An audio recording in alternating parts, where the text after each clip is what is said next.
Bonjour à tous et bienvenue pour ce nouveau projet j'allais dire JavaScript, mais non, c'est un projet Vue.js qui est un framework de JavaScript. Le fameux Vue.js, un framework qui est plutôt récent, je crois qu'il arrive en 2015 ou 2016, mais qui commence à exploser depuis un an et demi. Beaucoup de développeurs vantent ses mérites, vantent sa facilité d'utilisation. Donc, qu'est-ce que nous permet de faire Vue? Vue nous permet de faire des interfaces utilisateurs, entre autres, des applications, tout simplement. Enfin, tout ce qui se passe, on va dire, côté front, hein, tout simplement. Donc, sauf que la différence, par exemple, de React, donc de React est une bibliothèque, mais bon, ils sont quand même très proches, c'est que Vue est plutôt léger et très simple à mettre en place et à installer, contrairement à React, qui est plutôt une grosse machine destinée aux gros projets.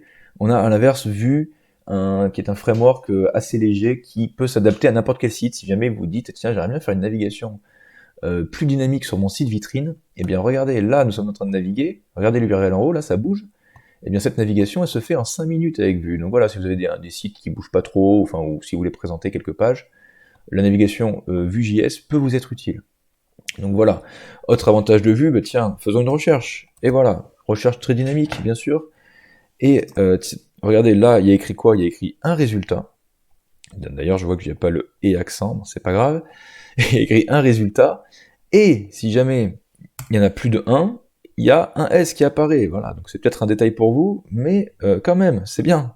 Parce qu'en général, les sites mettent résultat, entre parenthèses, S. Donc comme ça, ils sous-entendent, bon, si jamais il y en a plusieurs, considère qu'il y a un S. Mais nous, on fait mieux. Donc voilà, ça c'est grâce à Vue, entre autres. Hein, enfin bon, ça reste du JavaScript, hein, n'est-ce pas? Ensuite, on a quoi? On a donc là un affichage d'une liste avec Vue, très simple à faire aussi, on verra. Tac, là, je like des produits. Qu'est-ce qui se passe? Là-haut, il y a une petite icône qui me dit qu'on a liké, la petite notification. Et surtout, là, nos produits likés, si on s'en va et qu'on revient quelques jours plus tard, qu'est-ce qu'il se passe? Eh bien, non, c'est pas rapide. Normalement, c'est censé être rapide, hein. Je préfère vous préciser, là, je sais pas pourquoi il cherche, à mon avis, ce que je suis en train d'enregistrer. Et voilà, il s'est rappelé de ce qu'on avait liké, cette magnifique Jaraga Racing, voilà, que j'ai envie de posséder. Magnifique. Donc voilà. Ensuite, autre élément intéressant de ce projet, c'est le shopping cart. Et paf, vous voyez plutôt un shopping cart qui est apparu avec une montre. Hop là, donc l'animation qui s'est créée, regardez là, si on fait moins, alors qu'on a une quantité de 1, mais par exemple, paf, ça l'enlève. Donc là, on a vraiment une interface très dynamique, où tout se passe de façon frontale, sans passer par un serveur, et donc on est sur quelque chose de très sympa, très agréable à naviguer. Vous voyez le prix là qui augmente de façon tout à fait dynamique. On rajoute des références, hop là, autant qu'on veut. Donc voilà. À noter, oui, que dans le panier, j'ai fait une navigation sans la scroll bar, parce que j'ai vu que c'était à la mode, il y a quelques sites qui le font, donc voilà, je me dis pourquoi pas moi. Donc voilà, bon après on pouvait l'agrandir le panier, mais c'est juste que bon, ce serait bête que le panier s'agrandisse jusqu'à dépasser le nombre d'articles, quoi. Donc voilà, c'est pour ça que je me suis limité à ça. Bon bref, on est vraiment dans l'exemple hein, de toute façon. Donc voilà, on verra comment modéliser ce magnifique panier. Regardez, l'animation de sortie est aussi gérée par Vue, parce que l'élément s'en va du DOM. Et donc ça aurait été un peu compliqué de le gérer, enfin pas un peu compliqué, mais bon, ça aurait été plus compliqué de le gérer en CSS ou en JS. Donc voilà, vous voyez là, hop, Vue nous permet de faire ça aussi. Donc on verra ça, l'animation sera à la toute fin. Donc voilà, vous avez le programme, 4 minutes de présentation, on est pas mal. Ah oui, non, tiens, un dernier petit truc, avant qu'on commence, si jamais vous êtes pas, si jamais vous n'avez jamais fait de Vue de votre vie, oui, j'arrive à le dire, je vous envoie vers mon ami, enfin mon ami, je ne le connais pas, mais je considère qu'on pourrait être amis lui et moi, puisque là, vous voyez qu'il a un tapis de souris, enfin, ou un tapis d'ordinateur Van Gogh, et que j'adore Van Gogh, donc voilà, ça nous fait un point commun, vous vous en fichez, mais je vous le dis. Donc, cette personne, Bertrand Bourgy, Tech Teacher, je vous mettrai le lien, le lien est en dessous de la vidéo, voilà. Comme ça, vous êtes au courant. Donc voilà, la vidéo est tellement bonne que j'ai liké, ça c'est, voilà, pour vous dire à quel point elle est bonne. Et donc cette personne, en 41 minutes, d'ailleurs il dit les bases en 35 minutes, mensonge. Bon bref, sa vidéo elle est quand même excellente, il faut se le dire. Donc si jamais vous n'avez jamais fait de vue, allez d'abord regarder sa vidéo tranquillement, posez, vous allez voir, il va vous expliquer les bases. Et à partir de là, vous comprendrez beaucoup mieux ce que l'on va développer, la façon dont on va les développer. Voilà, vous pouvez faire le projet là que je vais faire complètement de zéro, mais il faut que vous ayez quand même des bonnes bases en JS, je pense. Oui, il faut vraiment que vous ayez des bonnes bases. Après, on va y aller tranquille, hein, je vais expliquer et tout, il n'y aura pas de souci. Vous inquiétez pas. Donc, on va se mettre comme ça. Qu'est-ce qu'on doit récupérer aussi? On doit se récupérer, je l'avais pas.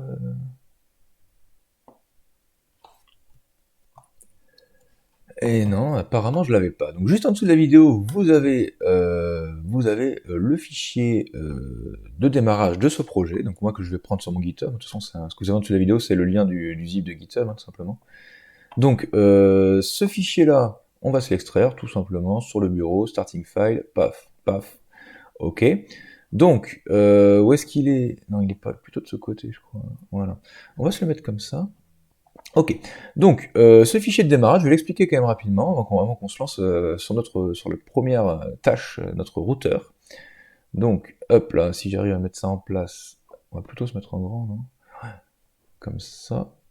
Voilà. Donc, paf, on fait glisser. C'est bon, on y arrive, on s'en sort. Non, toi tu restes comme ça, et tu vas là. Ok. Donc, là on a notre fichier de base du projet. Donc, il y aura quoi? Il y aura juste une navigation, on va pas se la coder, comme ça je vais vous montrer juste comment on peut incorporer du Vue directement sur la navigation. Donc voilà, le projet c'est ça, la navigation elle est même pas cliquable. Donc voilà, nous ce qu'on va vouloir faire c'est faire des pages quand on clique sur ces icônes. Le projet tient sur ça, donc la petite nav. Le package.json c'est juste pour SAS, donc si le style vous plaît pas, que vous voulez passer par SAS, faites npm run SAS, donc là vous l'avez dans assets style. Donc il y a le style css.map, ça c'est ce qui relie, c'est ce qui fait le lien entre le CSS et le SAS. Mais sauf que le CSS, quand on passe par SAS, vous voyez qu'il a un peu une gueule particulière. Hein. Il a des noms là à rallonge comme ça. Donc bon, c'est quand même plus simple de passer par SAS. Donc voilà, le projet en SAS, nous on fera rien en style. Donc voilà, il y a à peu près 480 lignes, hein, vous voyez, pour un petit truc comme ça. On va dire que je me suis un petit peu amusé. Donc voilà. Qu'est-ce qu'on aura d'autre? On a dans le JavaScript, on a une partie script, mais nous on va faire notre vue ailleurs. On va partitionner ça de façon propre. Comme ça, si les gens après veulent maintenir le vue, ils savent que c'est un endroit différent. On va faire un fichier là, on va mettre vue.js. Donc voilà, c'est là qu'on va faire intervenir toute notre vue. Je précise quand même que si on fait une application pure en vue, on peut faire des fichiers en .vue. Mais c'est pas du tout ce qu'on va faire là. Là, on va incorporer des composants, on va incorporer du Vue à une page HTML existante. Voilà. Parce que je pense que l'utilisation de Vue concrète, c'est plus ça que l'on fera, enfin que vous serez amené à faire. En tout cas, je sais pas, mais je le pense. Donc voilà, on va voir comment incorporer Vue petit à petit à des choses. Voilà. Donc, ceci étant dit, qu'est-ce qu'on va vouloir se prendre là? Peut-être aller chercher Vue. Bah oui, pas de souci. On va là, on fait Vue, CDN, installation Vue. Alors je précise que la doc de Vue, bon, on va y passer, on va y aller quelques fois quand même, ne vous inquiétez pas. La doc de Vue est très très bonne, elle est en français, et vraiment, il ne manque rien. Donc voilà, très intéressant comme doc. Donc il nous dit que pour la production, nous vous recommandons de vous figer à une version build définie pour éviter les changements non compatibles. Et pour l'apprentissage de Vue, il préconise plutôt de prendre celui-là. Donc nous, pour l'apprentissage, on va prendre celui-là, c'est-à-dire que dans la console et tout, il y aura plus d'informations, il y aura plus de choses. Donc c'est parfait pour l'apprentissage. Voilà. Ils disent que par contre, en prod, bon, faut quand même éviter les messages dans la console, etc. Donc voilà, on se met comme ça. Faut pas oublier qu'on a créé un fichier vue.js, donc on va se le rajouter aussi. On fait vue.js, donc voilà. Donc là, on a le framework Vue qui est contenu là-dedans, donc il sera lu comme ça par le navigateur. Il va arriver là, il va lire le framework Vue, et ensuite il lira la logique Vue que nous on aura mis, donc l'instance de Vue. Parce que si on a mis l'instance en premier, avant qu'il ait lu ça, il aurait un peu fait la tête. Voilà, tout simplement, je préfère ne pas vous spoiler et vous le dire. Donc voilà. Alors, une fois qu'on a mis le CDN, là, on a installé Vue. Bon, ça va pas marcher de suite quand même, hein, il va quand même falloir faire 2-3 trucs. Il va falloir qu'on détermine où va se dérouler notre application Vue, dans quoi est-ce qu'elle va se dérouler. Eh bien, on va dire, notre appli, elle va se dérouler dans tout ce qui est compris dans l'IDE app. Donc dans l'IDE app, donc en fait on va mettre le plus bas possible.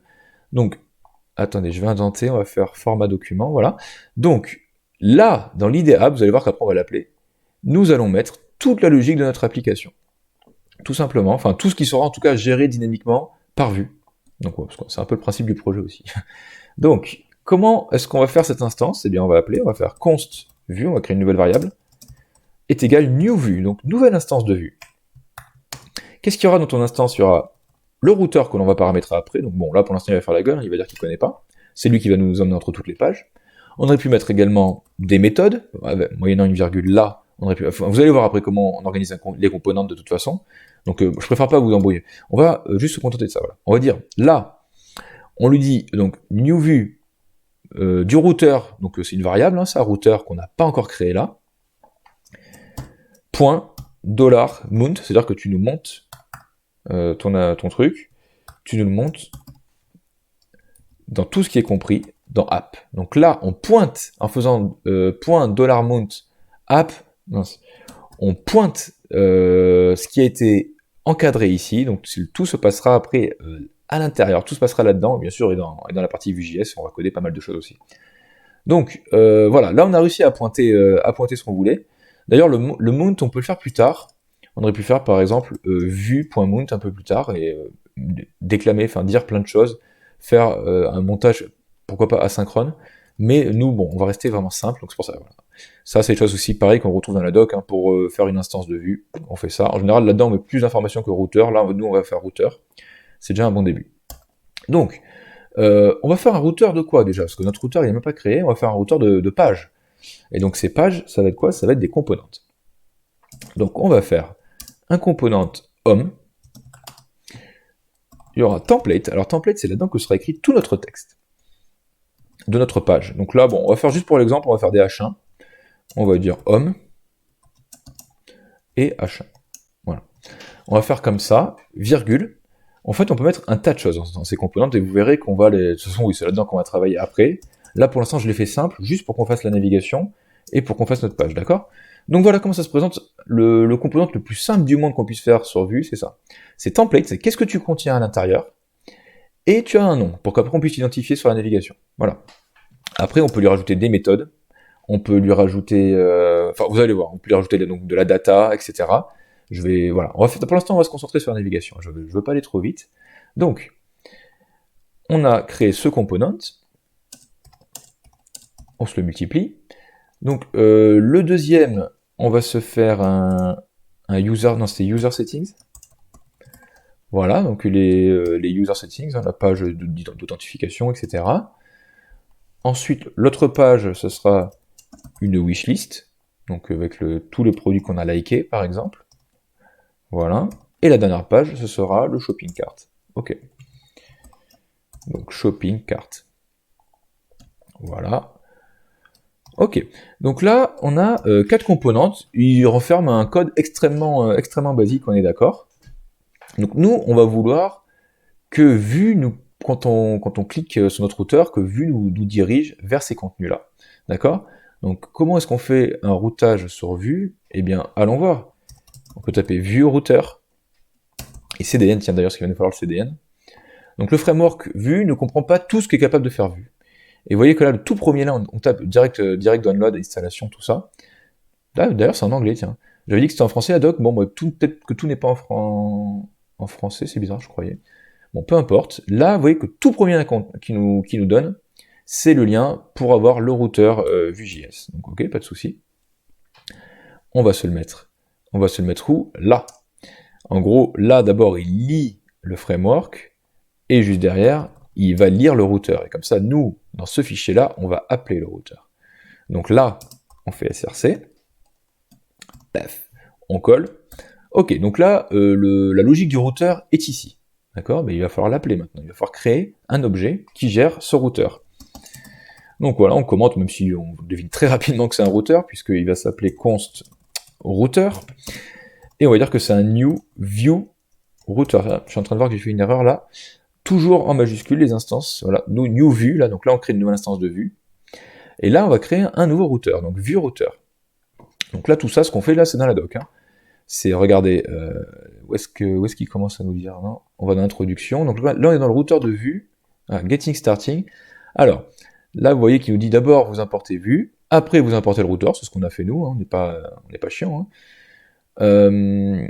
Donc, là, on voit qu'il y aura des routeurs links. Donc ça, c'est comme pour créer des encres, en fait. Comme pour créer des A. Mais ça, on va voir juste après. Et notre routeur... Voilà, il sera contenu dans Router View. Voilà, bon, après, il faut un petit peu s'attarder sur la doc. Et qu'est-ce qu'on constate? Donc, ça, c'est la partie HTML. Donc, il nous dit qu'il faut faire des encores pour naviguer. il nous dit qu'il faut faire donc la router view, qui sera simplement le routeur. C'est des choses qu'on fera après. Et il nous dit là, const route. Regardez, on fait path. On met ce qu'on veut en URL. Donc là, bon, il met foo, c'est un exemple. Le component. Et voilà. On peut diriger. C'est-à-dire que quand on dit dans l'URL foo, tu m'affiches le component foo. Voilà. C'est aussi simple que ça. Vous allez voir, ça va être. On va faire ça en 2 secondes. Enfin, pas 2 secondes, mais. Hop, on peut se prendre ça. Donc là, on est dans notre nouveau routeur. Et on va dire les routes. C'est quoi les routes? Eh bien, tu vas m'en faire 4. Voilà, tout simplement comme ça. Donc, la première route, elle aura rien. La deuxième, tu seras user settings. Donc, c'est quand dans l'URL, il y aura écrit ça, ça voudra dire que ça nous mènera à cet endroit. Et donc ensuite, comme je vous l'ai dit, avec les encores, il y a des encres juste là, des router links. Regardez, là, on met le chemin. Eh bien, dans l'URL, ça nous mettra le chemin. Et c'est comme ça qu'on arrivera à lier, à faire une navigation dynamique. Tout simplement. Donc, j'en étais où? Wishlist, on est good. Et shopping cart. Ok. Donc, le component, il s'appelle là user settings. D'ailleurs, j'avais mis les names. Alors, des fois, c'est pas toujours utile les names selon la nature du component. Non, je suis en majuscule. Mais d'expérience, je sais que ça peut des fois poser problème. Donc, à chaque fois, par sécurité, je mets les names. Voilà, c'est pas forcément nécessaire. Alors, tac, wishlist. Voilà. Et son nom, ce sera wishlist. C'est plus pour des components, en fait, un peu plus complexes. Mais là, on va en faire un qui est assez complexe. Mais voilà, des fois, ça peut poser problème si on met pas le name. Donc, wishlist, tac. Et le dernier, c'est shopping cart. Et donc, il aura le name shopping cart. Ok. Donc, de ce côté-là, en JS, enfin en vue, on a paramétré, donc vous voyez, 4 routes avec le path. Donc, tout simplement, ça, c'est ce qui est écrit dans la barre d'URL. Et vers quoi ça pointe? Ben, vers nos composants. Donc là, des composants qui sont ultra simples, vu que c'est des H1. Mais on a compris le principe. Ok, on peut s'enregistrer ça. Et donc, si on va de l'autre côté, il va falloir qu'on se crée des router links après pour mener. Et surtout, router view, c'est lui qui va nous contenir notre route. Donc, on va de l'autre côté. La navigation, tac, tac, tac, elle se termine là. Et bien, donc, juste là, on se met router view. Juste là, ouais. Attendez, j'ai un petit doute sur le router view. Tac, tac, tac. Ok, ouais, juste après la nav, ouais. On est good. Donc, on a nos éléments, on enregistre. Pour l'instant, il ne va rien se passer. Enfin, il va rien se passer si, d'ailleurs, on peut voir s'il se passe quelque chose. Là, on peut s'écrire user settings. Non, cannot access. Ah non, mais je suis pas... Attendez, j'ai mis en go live. J'ai un petit doute. Alors, allons voir. Tac, tac, non, ça marche toujours pas. Alors, pourquoi ça marche pas? Toi, tu es bien là-dedans. En fait, il me pose un doute, ce router view là. Non, mais il est bien là, ok. J'avais un vrai doute dessus. Ok. Donc là, on a notre vue. À mon avis, il y a un petit souci de l'autre côté. Qu'est-ce que ça peut être? Router mount. Bon, attends, je vais couper. Alors, si on sort la console, on va quand même y voir un peu plus clair, n'est-ce pas? Je sais pas pourquoi je l'ai pas sorti. The server responded, Vue.js, development mode.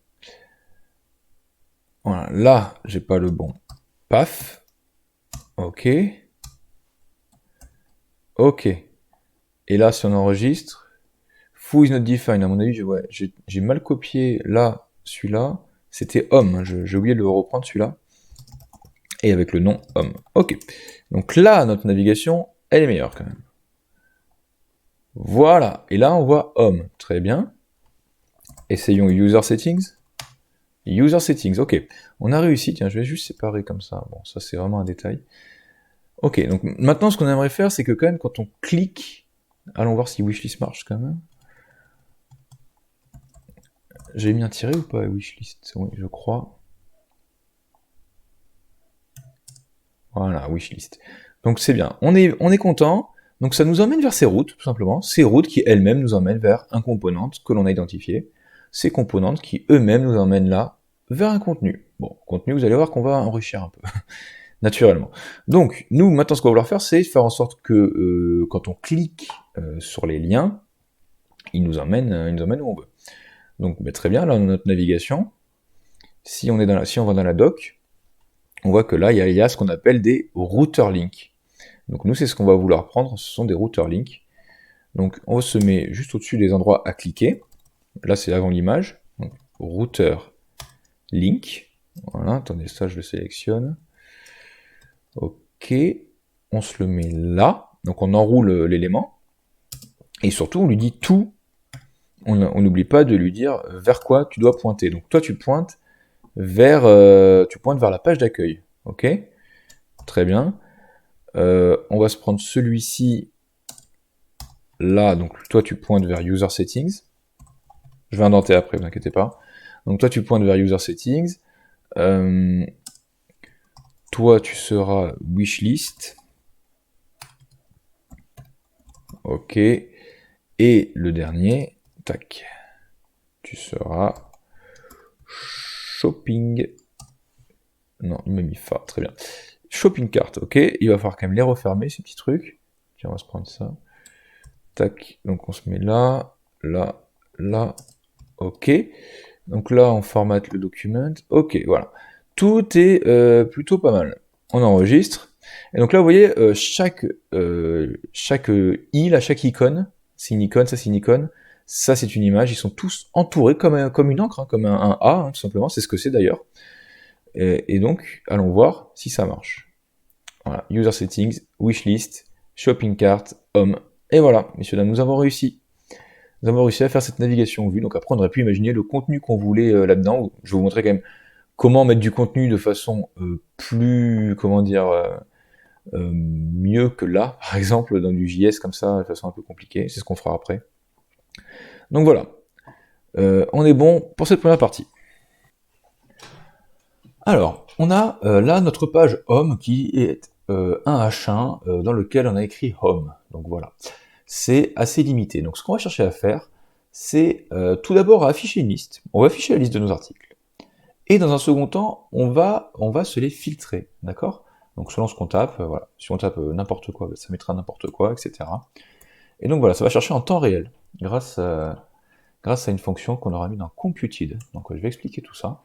Mais avant toute chose, on va se créer un X-template. Alors, qu'est-ce que c'est un X-template? Un X-template, eh bien, c'est simplement une balise script dans laquelle on peut écrire tout ce qu'on veut et qui après peut être récupéré dans notre template. Donc là, on a notre body, on a notre application qui est contenue là-dedans, qui s'arrête là. Il y a le router view qui contient toutes nos pages. Enfin, à l'intérieur, il y aura nos composantes. Et donc, juste en dessous, on va se faire une balise script. Mais une balise script qui sera un peu particulière, puisqu'elle va s'appeler template, type, pardon, pourquoi je mets, voilà, text / xtemplate. Voilà, donc ce sera une balise de ce type-là, c'est une balise type xtemplate. On lui met un ID, et là, son ID, ce sera home. Donc, qu'est-ce que ça veut dire? Eh bien, ça veut dire que si à l'intérieur, on s'amuse à écrire, par exemple, article, allons voir, ça ne marche pas. Par contre, si dans Vue.js, nous, là, à la place de template, vous voyez, là, on a mis home, lui, on lui dit de prendre home, là, d'accord? Eh bien, si là-dedans, on lui dit ton template, c'est hashtag home, entre guillemets, comme ça. Là, il va chercher sur le DOM tout ce qui est contenu dans l'id home. Voilà, et voilà. Et nous avons là article. Donc ça veut dire qu'à partir de maintenant, tout ce que l'on va... Hop là, non, c'est pas le bon fichier. Attendez, je vais le décaler là, celui-là. C'est-à-dire qu'à partir de maintenant, tout ce que l'on va écrire entre ces deux balises, contenu là dans l'id home, donc qui est un X-template, donc ça va nous permettre d'écrire à la fois énormément de propriétés vues et d'écrire de l'HTML tout à fait classique, eh bien, tout ce qui est contenu là-dedans, ça sera répertorié là dans template. Donc quand on appellera home, lui, bon, il se référera à ça. Il sait que le template qu'il doit aller chercher, c'est là. D'accord. Donc, c'est bien. On a réussi à faire ça. Tiens, d'ailleurs, on peut avancer un petit peu nos éléments. Donc, on va faire un home container. Donc, ça, c'est pour du style. Donc, on va tout contenir là-dedans. l'article, on va se le remonter comme ça. Ok. Donc qu'est-ce qu'on va vouloir faire? On va vouloir faire par exemple, là, on va mettre un search display, donc l'affichage de la recherche, de l'input. D'accord. Qu'est-ce qu'on peut se mettre encore, attendez, là j'ai le div, ok. On peut se mettre quoi? On peut se mettre le cards display. Hop là, j'ai mal écrit. On peut se mettre le cards display. Alors qu'il y a mon voisin qui fait du marteau, j'espère que vous n'entendez pas, sinon bah, je referai, tant pis. Donc, search display, cards display. Voilà, donc là, dans cards display, c'est l'affichage de toute notre liste. Donc nous, on va d'abord faire ça, histoire de voir comment on affiche une liste avant de pouvoir filtrer les choses. C'est quand même plus pertinent de montrer d'abord ça. Donc on va se faire un carte, décidément c'est compliqué. Donc ça c'est un container qui va contenir le chariot et les cartes. Bon pour l'instant le chariot on le fera pas encore. Mais bon, tout ça c'est vraiment pour englober les choses, pour faire du style, hein, pour wrapper tout simplement. Donc voilà. Donc nous, si on veut afficher dans vue un certain nombre de choses, donc là, hop là j'ai mal écrit, voilà, carte container. Donc là on a un carte container qui va afficher chaque carte individuellement. En tout cas, enfin, dans ce conteneur de cartes. Donc qu'est-ce qu'on va vouloir faire? Eh bien, on va vouloir aller chercher la base de données. Alors, là on a la base de données, elle est sur le script.js, tiens, on va se la prendre, on fait un CTRL-X, et on va aller se la mettre sur vue. On se la met tout en haut, en data, voilà. Donc toute notre data est là, vous voyez qu'il y a les noms, le prix et l'image, donc le chemin absolu, enfin pas absolu, mais le chemin vers l'image. Le chemin vers l'image qui sont là, voilà. C'est des images de montres tout à fait magnifiques, voilà, sur Wish. Voilà, des montres de grande qualité, donc vous avez bien compris. Alors, ok, on a réussi à prendre ça, tiens, on va refermer comme ça. Donc, on a notre base de données là, qui est là. Comment est-ce qu'on va pouvoir se la passer à notre composante, la base de données? Eh bien, nous avons notre composante homme qui est là, on peut faire virgule après son nom, on peut lui dire data, et là, il faut que ce soit une fonction, la data, donc on part sur une fonction fléchée, un truc facile, et là, dans cette fonction fléchée, eh bien, on peut afficher, on peut lui passer, donc à ce composant, toute la data qu'on veut. Cette data, elle n'est pas forcément que figée, là, celle-là est figée, mais on va pouvoir aussi lui passer des éléments qui vont être dynamiques, qui vont être mis à jour avec des méthodes, avec des diverses fonctions, d'accord? Donc, on va dire que product, voilà. Et on pourrait dire comme ça, product, voilà, comme ça. Donc là, on a notre data, on peut faire comme ça, donc on peut dire que la data product, on lui passe product. Il sait qui c'est product, il est juste là. C'est une variable, hein, tout simplement. Mais dans le JavaScript moderne, si on écrit simplement product, voilà, comme ça, si on écrit comme ça product, eh bien ça marche aussi. Pourquoi il n'est pas content? Attendez, tac, tac. Non, c'est refermé. Ah oui, non, j'ai oublié de faire un return. Oui, c'est une fonction. Donc il faut qu'il return. Je me disais bien que c'était bizarre que ce soit rouge comme ça. Voilà. Il faut qu'il nous return ce qu'on va lui passer. Donc là, on lui passe pour l'instant product. Après, on verra qu'on va lui passer d'autres choses. Mais pour l'instant, nous, ce qui nous intéresse, c'est nos produits. Et donc là, dans la data, il va stocker ses produits. Alors, avant d'aller plus loin, il y a un outil qui va nous intéresser. Et comment il s'appelle? C'est Vue.js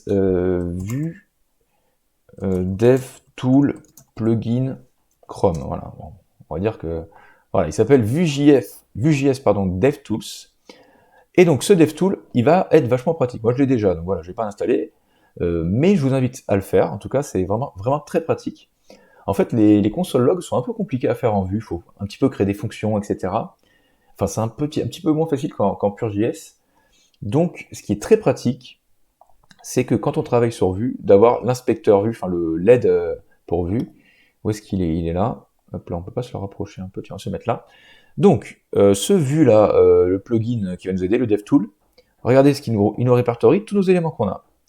On a une route, c'est la racine de notre projet. Vous voyez qu'il a juste le $route. Et il a tout ça. Donc, les router links, il les prend, vous voyez qu'il stocke un certain nombre d'informations. L'event sur les router links, c'est au clic, etc. Et nous, ce qui nous intéresse, c'est que là, on est sur Home. Eh bien, regardez, sur Home, on a un product qui est là. Voilà, tout simplement. On a réussi à se passer ces informations, regardez là, on a un objet de 12 éléments. Donc après, quand on fera product point description, hop, on aura le nom. Product.img, enfin non, c'est pas comme ça qu'on va aller chercher l'image, mais bon, vous allez voir, on aura ça. Product.price, on aura le prix. Donc on va pouvoir aller tout chercher. Donc là, c'est du statique, c'est notre base de données, mais on l'a dans le component, d'accord? Donc à partir de là, eh bien, on va pouvoir se l'appeler, tout simplement. Donc, notre component, il a ça, il a donc une data à partir de maintenant. Allons travailler avec cette data, on passe de l'autre côté, et on va simplement lui dire, donc là ça va être vraiment du vu classique. D'ailleurs, non, on va d'abord mettre la classe, donc voilà. Moi je préfère mettre quand on appelle vue, je préfère les mettre au début des diffs, comme ça c'est peut-être plus visible pour une personne qui code, alors que bon, les classes on peut les mettre après, c'est pas très grave. Donc là, tac, voilà. Là, on va commencer à parler en vue. On va dire v-for, donc tu me fais une boucle for de product, j'aurais pu l'appeler item, peu importe. Tu me fais une boucle for de quoi? De product in product. Voilà, product c'est ce qu'il a. J'écris comment là? Non, attendez, il y a le C qui est bizarre, voilà. Donc, on lui dit là en vue que tu me fais une boucle for sur les produits qui sont contenus dans les produits individuels in products au pluriel. Donc lui, c'est products au pluriel qui va prendre et il va faire une boucle for, c'est comme s'il est mappé, c'est comme s'il, en quelque sorte, il est mappé. Et donc, il faut quand même lui dire qu'est-ce que tu vas afficher. Donc, tout ce qui est compris entre balises, là, c'est l'affichage de notre boucle for, en quelque sorte. D'accord? Donc, qu'est-ce qu'on va vouloir mettre? On va vouloir faire afficher l'image. Très bien, on va faire un img container. Bon, ça, c'est pour le style, bien sûr. Et donc, comment on va afficher une image dans vue? Hop là, j'ai un peu de mal. On fait img, et à la source, c'est un petit peu particulier, il faut binder. Donc, on fait un vbind, voilà. Tac. On fait comme ça, et là, on lui dit, tu me bind product.img. Donc, product, il représente chaque résultat individuel. Vous voyez, là, c'est comme si on entrait dans object. Donc là, on lui demande, attendez, je vais agrandir un petit peu. Donc là, on va lui demander tout simplement d'aller me chercher img. Donc lui, il va répéter assets img quartzflux.jpg. Voilà. Il faut qu'on bind d'avant. Voilà, pour les images, c'est comme ça que ça marche. On n'est pas obligé de binder pour tout, vous allez voir. Mais pour les images, il faut les binder vu qu'elles sont dans la balise, etc. Il faut faire référence à l'objet dans lequel on est. Donc voilà. On fait tac, tac, tac. Ensuite, qu'est-ce qu'on va afficher d'autre? On va afficher un petit peu de texte sur notre carte. Donc on fait un card texte. On va faire un H3 avec le titre. Donc, alors comment chercher en Vue.js? Si vous avez fait la vidéo de mon ami là, mon ami, j'ai oublié son prénom, mais toujours est-il que si vous avez fait sa vidéo, vous savez déjà que en Vue, quand on va aller chercher des éléments dans la base de données, par exemple, ou ce qui est contenu dans la data, il faut faire double crochet, d'accord? Double crochet d'un côté et double crochet de l'autre. On fait product.description. Donc la description, on est d'accord que c'est là, c'est le titre à chaque fois. Donc là, il va afficher quartzlux, pardon. Ok. Et ensuite, on va afficher quoi? Le prix. Donc pour le prix, on va faire un petit span. Vu que mince, pourquoi je fais un bind? On se remet nos petits crochets, nos petites accolades, double accolade, product.price, tout simplement. Allons vérifier. Voilà, bon déjà c'est affiché, on est content, c'est toujours un bon début quand on arrive à faire des choses. Donc, là vous voyez que tout simplement, on a mappé, non, pas mappé, on a fait une boucle for, pardon, de toute la base de données product qu'on a passé. Donc je rappelle qu'elle est là. Comment on lui a passé? On lui a passé normalement en faisant... Normalement il fallait écrire ça comme ça. Dans le vieux JavaScript, on dit que product qui est là-haut, on te le passe dans ce que tu vas stocker qui s'appelle product. D'accord? Mais nous, on est des personnes modernes, donc on l'écrit comme ça. Voilà, tout simplement. Donc, voilà. Là, vous voyez que ça s'affiche. Bon, le style n'est pas encore optimal, mais on a le nom, on a le prix. D'ailleurs, je vois que j'ai oublié le signe euro après, on va concaténer, hein, tout simplement. Voilà, rien à signaler, tout ce qu'on a voulu faire a marché. Donc j'avais dit quoi? Le prix, tac, on se met là, on met pas d'espace, hein, on met euro directement derrière. Voilà, là regardez, j'enregistre. Voilà, le 8 euros, là, il est bien, 5 euros. Il faut savoir que c'est des prix que j'ai montés. Hein. Ça, en vrai, ça coûte 1 euro. Hein. Enfin, si vous êtes intéressé, hein, je dis ça, on sait jamais. Bref. Donc, ensuite, il faut qu'on modélise nos icônes. Donc, juste pour rappel, hein, sur quoi on est là. Voilà, on est en train de se faire cette carte. Donc là, on va se faire en dessous les petites icônes là qui sont en flex space around, il me semble, ouais, voilà, un truc comme ça. Donc on va laisser les modéliser, nos icônes, après nos cartes, elles seront bien, elles seront en place. Donc, comment on va contenir tout ça? On va se faire card-icons, tac, tac. Donc là, on aura une partie like container. Donc ça, c'est pour pour les boutons like. Donc on va se créer un input. Ah, quoique dans celui-là, non, tiens, on va le faire après l'input de type checkbox. Du coup, le label, ah ouais, non, faut quand même le faire en label. Non, ok, on va se le coder maintenant. On reviendra dessus. De toute façon, l'input, hein, forcément, pour après travailler sur les likes, etc. Donc, on va mettre à la ligne parce qu'il y a énormément de propriétés qu'on mettra petit à petit dans cet input. Donc, on va lui mettre que c'est un type checkbox à cet input. On lui met un name pour pouvoir l'identifier. Donc, name checkbox. Qu'est-ce qu'il faut aussi qu'on lui mette? On va lui mettre le bind et tout. Ouais, ça, on verra après, à mon avis. Ouais. Après, on va se modéliser la fonction like et tout. Donc on fera plus tard le reste. Ouais, on va rester sur ça pour l'instant, sur l'input. Tac. Voilà, on referme comme ça. Et le label, donc un label, le label dans lequel sera. En fait, si vous voulez, la checkbox, elle sera en display none, on la verra pas. Mais quand on va liker le produit, c'est comme si on va la cocher. Hein, vous voyez là, hop, là c'est comme si je cochais une flexbox. Sauf que c'est juste modélisé par un label. Et quand c'est check ou pas check, eh bien, je mets un style différent au cœur. Je lui passe une couleur, là, vous voyez. Donc voilà. Le label for, on va dire que c'est for binder, ouais. Donc on va dire vbind. Toutes les propriétés en général qu'on met à l'intérieur, il faut les binder pour faire référence à l'objet dans lequel on est. Donc on fait for et c'est product.id. D'ailleurs, product ID, je crois pas que je l'ai encore mis. Non. Bon, voilà. Product ID, non, je ne l'ai pas encore mis. Donc voilà, les ID, c'est juste 1, 2, 3, 4, enfin 1, 2, 3, 4 jusqu'à 12. Il n'y a pas rien de particulier, là-dessus. Donc voilà, on lui met le product ID comme ça. Donc là, pour qu'ils se reconnaissent les deux entre eux, hop, on fait un vbind, et bien pareil, de l'id. Voilà, comme ça, ils se reconnaîtront entre eux et ça sera dynamique. Donc product.id. Donc là, ça veut dire quoi? Que les deux, ils auront le même ID. Donc quand on va cliquer sur le label, ça agira sur l'input qui sera lui en display none. Voilà, j'espère que j'ai été clair. Si j'ai pas été assez clair, j'ai pas mal de vidéos en CSS qui expliquent comment on peut gérer avec la checkbox une sorte de booléen tout simplement dans le style. Et parfois c'est même plus pratique que de passer par du JS. Même là en l'occurrence ça l'est. Et donc l'icône, comment ça marche? Oula, j'ai fait un i, il a pas très bien accepté. Voilà, là il a pris. Ok, donc on va lui mettre une classe à notre icône. C'est face fa art. Ok, donc là ça fait un petit cœur normalement. Allons voir, voilà, notre petit cœur il est fait. Vous voyez qu'il y a déjà le style que moi je lui ai mis. Et si je check, voilà, en fait vu que le style est déjà fait, voilà, c'est pour ça que ça marche directement. Si vraiment vous voulez vous attarder sur le style, n'hésitez pas à aller dans le sas, là je vais essayer de faire juste une vidéo sur vue. Mais voilà, sachez que voilà, là je suis en train de cocher une checkbox. Voilà, c'est check, check, check. Voilà. Et on peut uncheck aussi, donc ça rechange le style. Donc voilà, on a réussi à se faire ça. Donc ensuite il y a un petit cœur à rajouter, donc pas de souci. Donc là, on était dans like container, d'accord? Tout est bien séparé, bien partitionné pour le style. Et donc là, on a un add to cart. Donc ajouter au panier, qui va contenir quoi? Il y aura un bouton.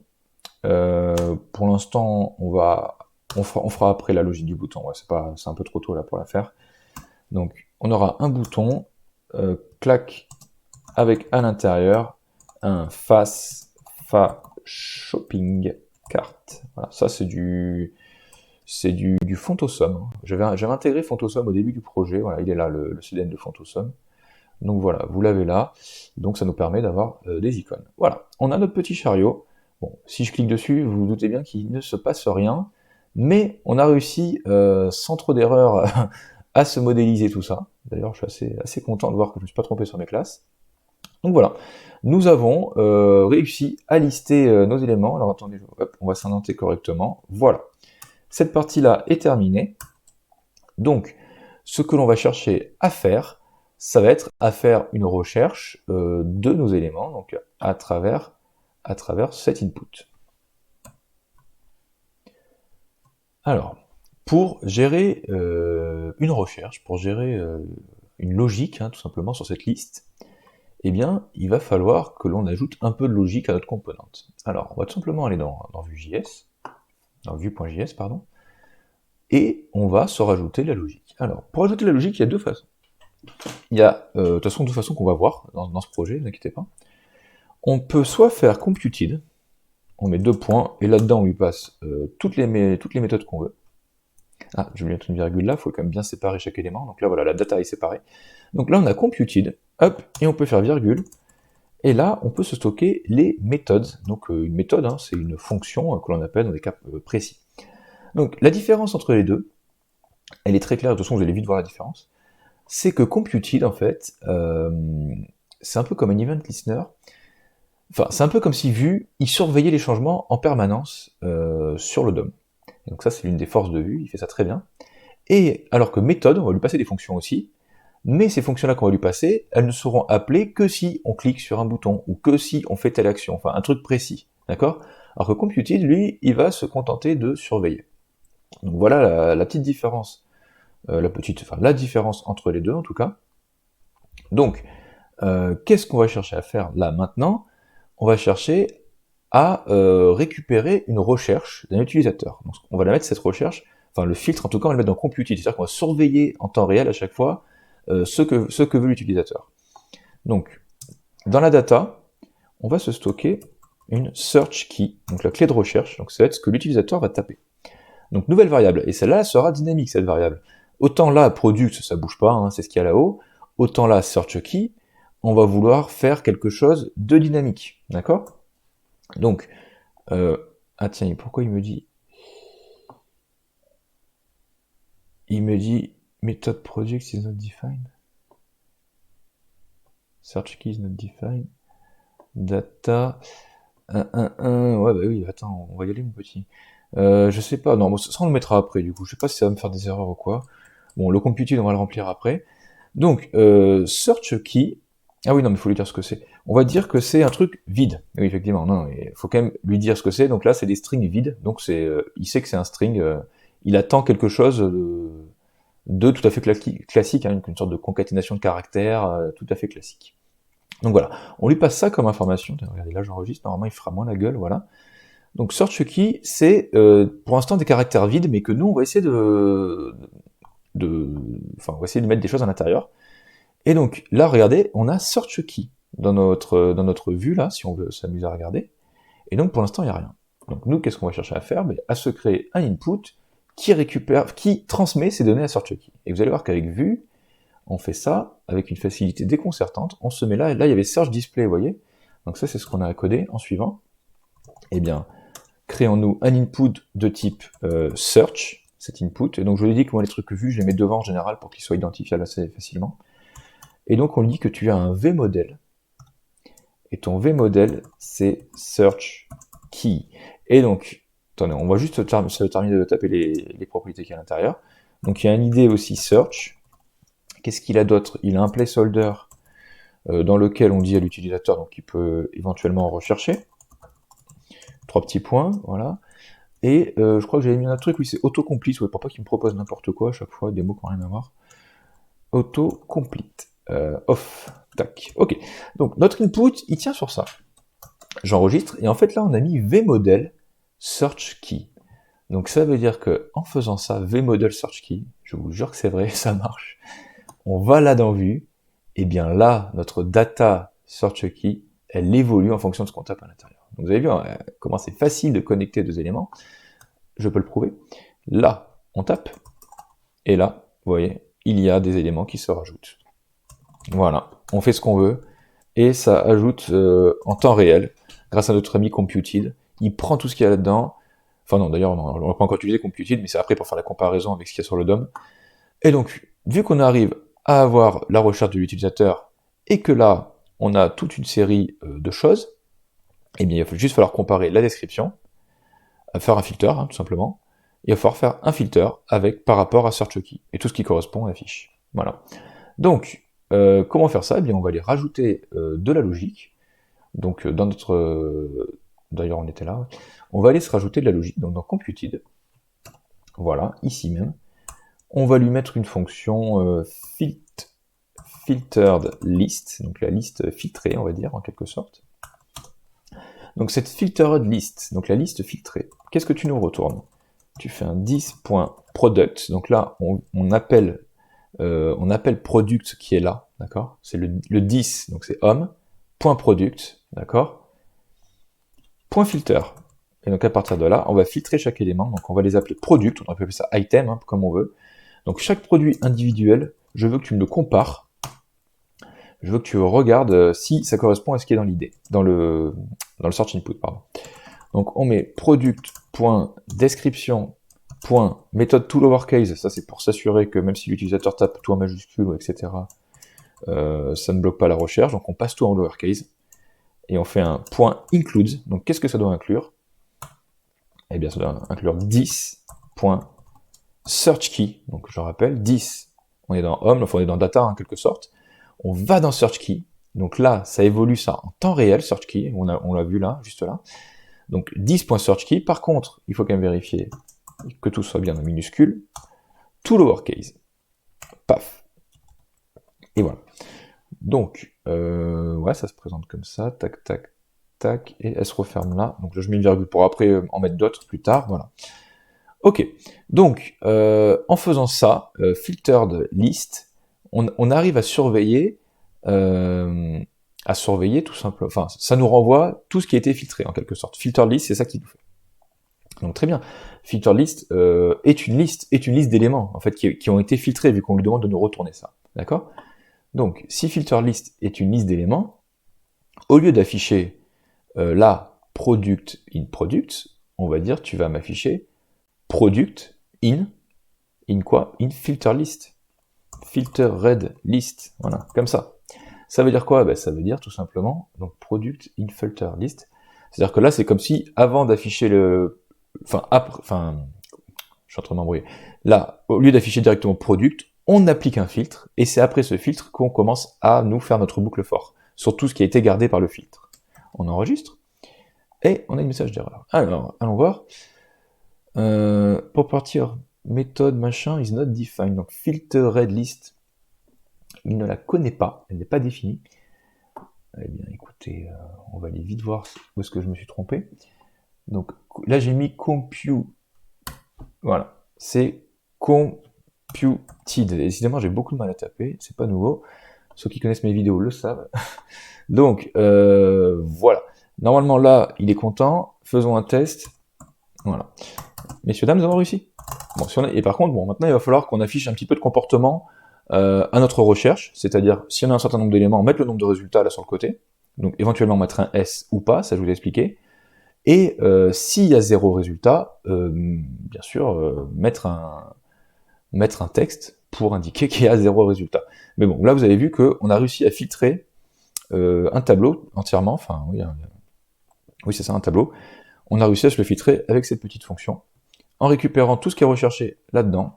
Donc voilà, ça c'est des éléments qui sont hyper intéressants et qui permettent d'être adaptés partout. Donc je trouve que c'est quand même une très bonne force de Vue.js. Donc maintenant, on va essayer de se faire un petit peu d'affichage conditionnel. Donc là pareil, avec Vue, hein, vous allez voir, ça va être assez facile. On va se dire, donc là, on va afficher le nombre de résultats par recherche, d'accord? En faisant un VIF, on va dire si jamais search key est égal à true en quelque sorte, c'est comme ça qu'on écrit, et que filtered list.length, donc la longueur de filtered list, si jamais elle est supérieure ou égale à 1, bon j'aurais pu mettre 0, enfin supérieur à 0, bon, supérieur ou égal à 1, filtered list, eh bien qu'est-ce que tu fais? Ben, tu fais ce qui est contenu dans la span. Donc vous voyez là, ce qu'on vient de faire avec Vue, c'est ce que je suis en train de faire avec Vue, c'est que là, on met une condition d'affichage, immédiatement, comme ça, on met span, VIF, on lit la condition, donc si jamais filtered list, il est supérieur à un élément, eh bien tu vas m'écrire résultat. Et tu vas m'écrire d'ailleurs le nombre de résultats. Donc tu vas m'écrire filtered list.length, regardez, là, on fait une recherche, et là j'ai 1, d'accord? Là j'ai 7, ok? Donc là, vous voyez que ça nous affiche en faisant donc la double accolade toujours, donc filterlist.length, on a 7. Donc on met 7, tiens, résultat avec l'accent. Donc 7 résultats. Et pour l'affichage conditionnel du S, qu'est-ce qu'on fait? Eh bien on se refait un span. Attendez, il faut bien mettre les espaces, voilà, comme ça. On se refait un span et on se refait un VIF. Dans quel cas est-ce que tu m'affiches un S? Eh bien, on va dire filteredList.length. Si jamais tu es supérieur ou égal à 2, eh bien tu me mets quoi? Tac, un petit S. Paf, là j'enregistre. Et voilà, on a 7 résultats. Et tiens, si on tape, si on n'a qu'un seul, voilà, le S a disparu. Voilà, là vous avez encore, pour moi, l'une des plus grosses forces de vue, c'est qu'on peut faire des petits trucs conditionnels comme ça, des petits rendus, là vous voyez comment on fait ça, en vraiment 5 secondes. Et en plus, après, on peut même leur mettre des transitions, etc. Ce qui est très pratique aussi à faire, grâce à Vue. Donc voilà, non, si on a 0 résultat, voilà, on avait encore rien mis, on va se le mettre de suite, voilà, comme ça ce sera fait. Donc on va se le mettre là en termes d'indentation. Attendez, je regarde ce qu'on en est. Shopping cart, button, tac, tac, tac, on va se le mettre là. On va se le mettre comme ça. Donc, no result, message. Ok. On va se le commenter, si j'y arrive. Voilà. Donc, no result message. Qu'est-ce qui se passe s'il n'y a pas de résultat? Ben, regardez, on va faire une condition. On va se créer une div. On va lui dire VIF. If quoi? Ben, toujours notre ami filteredList, .length. Si la longueur de filteredList, elle est égale à rien, voilà. Si elle est égale à ça, la longueur de filteredList, tac, comme ça, voilà, classe égale no result, ça c'est pour mettre un peu de style. Et bien on fait quoi? On met un H3, désolé, un P, aucun résultat trouvé. Ok, vérifions. Donc on est là, désolé, aucun résultat trouvé. Et si on repart un peu en arrière, là il a des résultats, et là il affiche les 12. Quand il y a vraiment 0 à l'intérieur, quand il n'y a plus rien, il affiche les 12. C'est pour ça qu'en fait là, le search key, on vérifie s'il est vrai ou pas. S'il n'y a rien écrit à l'intérieur, il faut faire un affichage des 12, quoi, en gros. Donc voilà. Ok, on est bon pour cette partie, pour la recherche. J'espère que vous avez bien compris tout ça. Si vous n'avez pas compris, revoyez, parce que je trouve ça tellement puissant, enfin puissant, façon de parler, bien sûr c'est des choses qu'on sait faire en JS, mais je trouve que c'est quand même vachement plus rapide de se les faire avec Vue. Donc voilà. Bien, alors on a réussi à gérer donc notre recherche, l'affichage conditionnel de nos éléments, ça c'est très bien. Maintenant, ce qu'on va chercher à faire, c'est, tiens d'ailleurs, ça c'est le projet que l'on a de nous. Maintenant, ce qu'on va chercher à faire, c'est quand on like un produit, tout simplement d'incrémenter un tableau, enfin une data plutôt, qui va stocker tout ce qu'on a liké. Donc pour l'instant de façon frontale. Et après, bien sûr, ce qu'il va falloir exploiter, c'est passer cette data. Donc là, en l'occurrence, on va le faire dans des cookies. On aurait pu le faire dans une base de données, enfin dans un back-end, on va dire, avec Firebase, avec Node.js. Bon, on n'ira pas aussi loin dans ce cours. Donc on va passer ces données aux cookies. Et comme ça, au retour de l'utilisateur, on pourra toujours lui présenter ce qu'il a liké. Voilà. Donc, tout d'abord, on va se stocker ce que l'utilisateur a liké, donc ce qui est check. Au final, tout ce qui est check, c'est ce qui est liké. Donc, qu'est-ce qui a été check par l'utilisateur? Eh bien, là, on a notre data. Eh bien, on va se créer un nouveau tableau. On va se créer un petit peu de données avec liked. Et qu'est-ce qu'on attend de liked? On attend un array. Donc là, il y a un array vide, d'accord?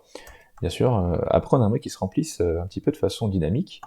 Et donc, si on veut qu'il se remplisse de façon dynamique, eh bien, écoutez, on va là à l'endroit de notre input, hein, l'input checkbox. On lui met une value, parce qu'il faut qu'ils aient chacun un ID différent, donc on lui met product.id, sa value, mais surtout ce qui est important, c'est vmodel. Et donc là, on lui dit que ton vmodel, c'est liked. Et donc, rien qu'en disant ça, notre ami Vue, qu'est-ce qu'il va faire? Il va nous rendre service en lui disant que l'input checkbox, il dépend du vmodel liked, donc de l'array vide pour l'instant. Eh bien, rien qu'en lui disant ça, eh bien, on se met là, tac, tac. Là, on voit qu'on a liked avec un array de 0. Et bien, si on fait ça, on a un array de 1, 2, et hop, et ainsi de suite. Et voilà. Et on voit, regardez les numéros qui passent. Ils passent quoi? Ils passent les idées que chaque, enfin, des idées individuelles, hein, que chaque montre a une idée différente. Et donc voilà, il les passe, hein, il les met pas dans l'ordre, hein, il les met vraiment dans l'ordre où ça a été liké. Et si on enlève, regardez de façon dynamique, le tableau se réduit. Donc voilà, on arrive à gérer de façon frontale déjà ce tableau-là. Donc ça c'est très bien. Donc si on a ces informations, eh bien il faut qu'on se les passe en cookie, de façon à pouvoir les retrouver plus tard. Donc pour passer les choses en cookie avec vue, ah bah tiens, ouais, j'avais déjà sorti la page. Alors pour passer les choses en cookie avec vue, il y a un petit plugin qui a été fait. Faut taper, ouais, voilà, je vais taper juste vue cookie. Et donc, immédiatement, qu'est-ce qu'on trouve? On trouve là, ils nous disent comment l'installer. Ben d'abord, les amis, vous mettez vue, ok, c'est bon là. Et ensuite, on se prend le petit plugin cookie. Ok. On va là. Donc là, on a le routeur, après le routeur, paf, on se passe les cookies. Ok, très bien. Donc, on a passé ça. Donc maintenant, on va se mettre dans vue, .js, pardon, et on va se mettre une méthode. Alors, pourquoi une méthode? On va se mettre une méthode, tout simplement parce que ça sera seulement déclenché quand on cliquera sur une des checkbox. Elle s'appelle setLikeCookie. Donc en fait, cette méthode, cette fonction qu'on va coder, elle va avoir pour mission de mettre à jour la liste des cookies selon ce qui est stocké dans Liked. Parce que vous avez vu que dans Liked, on a les idées de tous les cookies on a les idées de tous les produits qui étaient aimés, d'accord? Donc, on va prendre les données de ce tableau et on fera un setLikeCookie à chaque fois qu'une checkbox sera actionnée. Donc pour cela, on va dans l'input, les checkbox, on va se mettre un a @click et on appelle setLikeCookie. Donc à chaque clic, il va aller, enfin à chaque clic sur une checkbox en tout cas, il va aller nous lancer, nous mettre à jour les cookies dans le navigateur. Enfin, on peut les voir notamment dans le navigateur. Regardez, ils sont là dans application. Application cookie, voilà, paf, ici. Oui, bon, moi je les ai déjà parce que je les ai pas nettoyés, tiens, on peut se les nettoyer. Cookie, tac, supprimer. Ok, j'ai plus de cookies. Regardez, je mets à jour. Normalement, voilà. Le cookie s'appelait like. Là, ça, c'est des cookies de navigation, je sais pas quoi. Mais en tout cas, moi, mon cookie s'appelait like, donc il a été supprimé, très bien. Donc, ce qu'on va chercher à faire, là, j'ai setLikeCookie qui est appelé à chaque clic sur l'input. Ok, de ce côté-là, on est bon. Maintenant, de l'autre côté, je lui ai dit qu'il fallait mettre une logique à setLikeCookie. Donc, on va dire document, on va lui mettre un écouteur d'événements sur les inputs. Voilà, les inputs, il n'y a que des checkbox, hein, à part un input là sur le texte, mais bon, c'est pas très grave. Donc, sur les inputs, qu'est-ce que tu vas faire, mon ami? Eh bien, on va dire que $cookie, ça c'est ce que nous permet le petit plugin, .set. Donc, $cookie, set, met en place dans les cookies de l'utilisateur. Premier paramètre, c'est le nom, le titre du cookie, donc là ce sera like. Et deuxième paramètre, et ben on lui passe le contenu de 10.liked. Sauf qu'il faut avant tout lui passer en JSON. Comme ça on le retrouvera dans un meilleur état quand on voudra les reprendre à chaque ouverture. Donc on fait 10.liked. Hop là. Ok. Donc là, juste pour revenir rapidement sur ce qu'on vient de faire, on a $cookie.set, voilà, c'est ce que nous permet le plugin. Premier élément, like. Deuxième élément, c'est juste... En fait, là, ça, c'est une méthode, hein, JSON.stringify. On le transforme en JSON, 10.like. Donc 10.like, c'est tous nos likes qui sont stockés. Voilà, aussi simple que ça. Et, ah oui, non, il y avait un petit élément qu'il fallait que je rajoute, parce que j'avais remarqué que sinon ça avait tendance un peu à partir en couille. C'est qu'il faut laisser le temps, quand on clique, il faut laisser le temps à like là de s'incrémenter, et ensuite on le traite en JSON. Parce que des fois, en cliquant sur le like, il mettait directement en place le cookie, et l'autre, il avait même pas le temps de voir que like avait changé. Donc pour cela, on va faire une petite fonction asynchrone. Pour faire asynchrone, eh bien des fois, on n'est pas obligé de se prendre la tête. On peut faire juste un setTimeout. Ça rend notre fonction tout à fait asynchrone. Voilà. Donc, on fait un setTimeout de ce truc-là, de cookie.set, etc. Tac, on referme là. On lui dit que tu as 3 dixièmes de seconde avant de te déclencher. Ça suffit largement pour qu'il ait le temps de prendre toutes les données. Donc, en faisant ça, on met en place des cookies. Là, regardez, si je clique, clac, Clac, là j'en ai cliqué sur 2, allons voir, j'actualise. Ah, non, il ne l'a pas mis.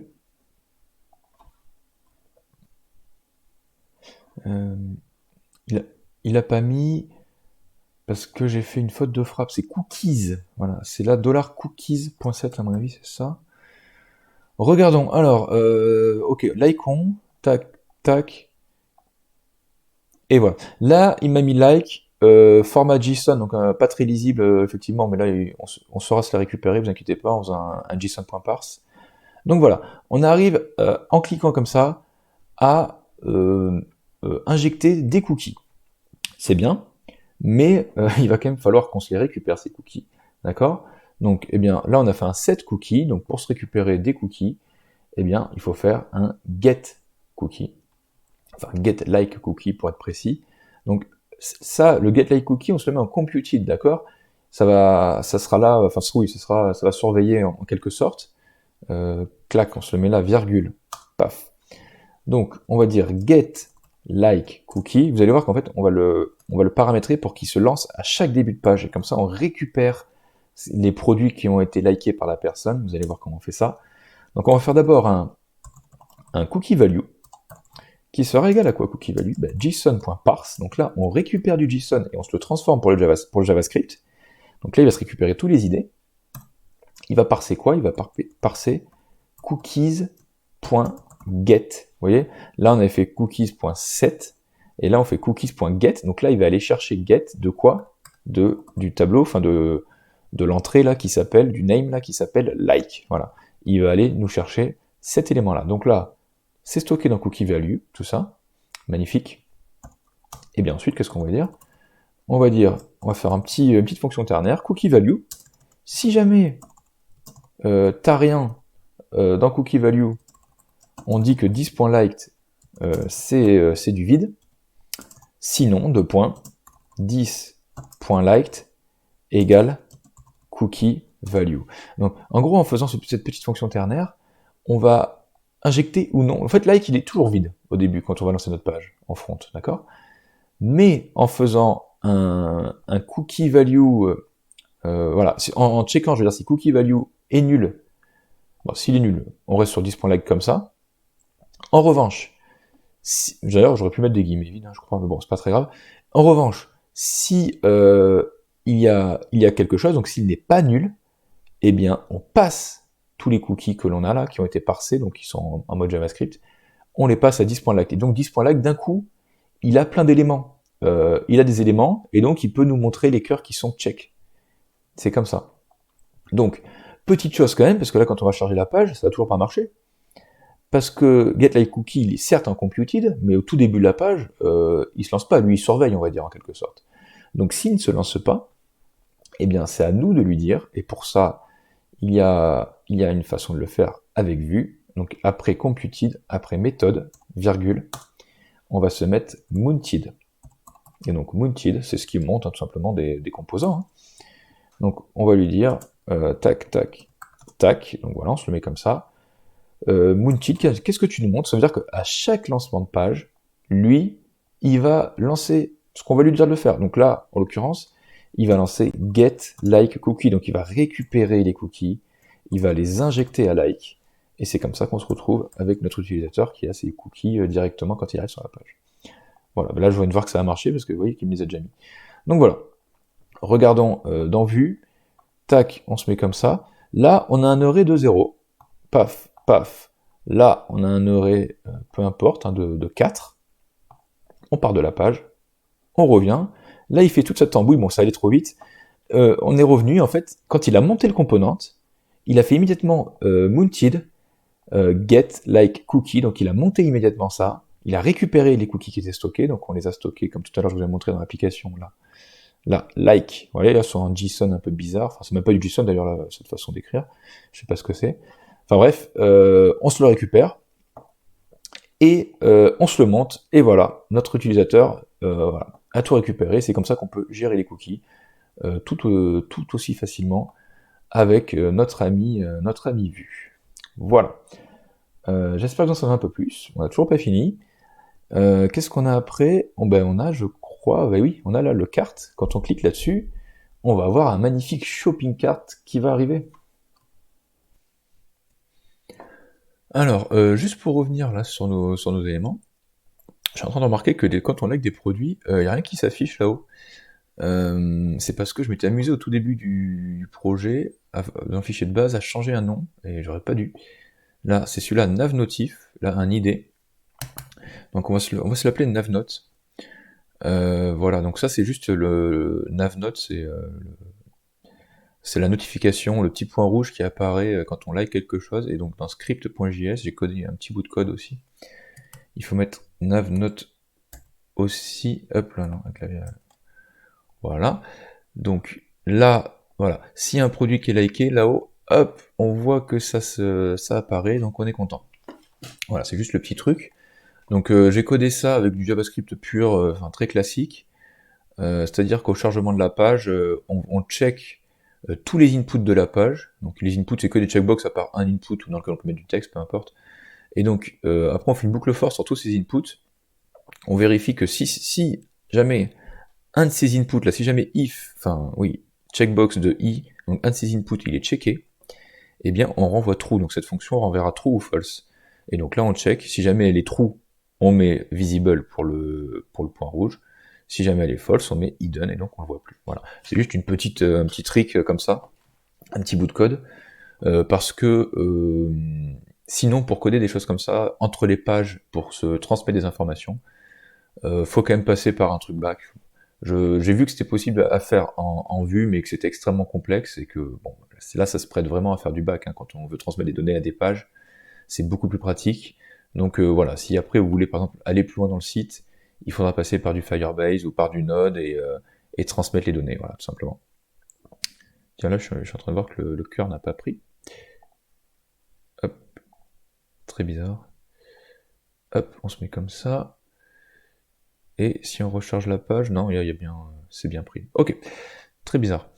On va continuer notre panier là. Enfin, on va plutôt commencer notre panier. Donc, qu'est-ce qu'on va vouloir faire? Eh bien, on va vouloir que quand on clique là-dessus, il se passe quelque chose. On remplisse un array, un tableau avec la donnée qu'on a cliquée. Et ben, très bien. Je pense que maintenant, on commence à être pas mauvais en Vue.js. Donc, on va voir si on y arrive. Allons dans l'index. Allons dans quoi? Tiens, on va aller dans celui-là, là, shopping, le bouton là. Donc ça correspond au panier shopping cart. Eh bien, si ce bouton, on lui met à l'intérieur un onClick, mais un onClick version Vue.js, donc il faut faire v-on2.click, donc v-on-click. On va faire une fonction add to cart, donc une fonction qui va nous permettre d'ajouter au panier les choses. Et on le passe en paramètre product. Donc, add to cart avec en paramètre product. Product, c'est quoi?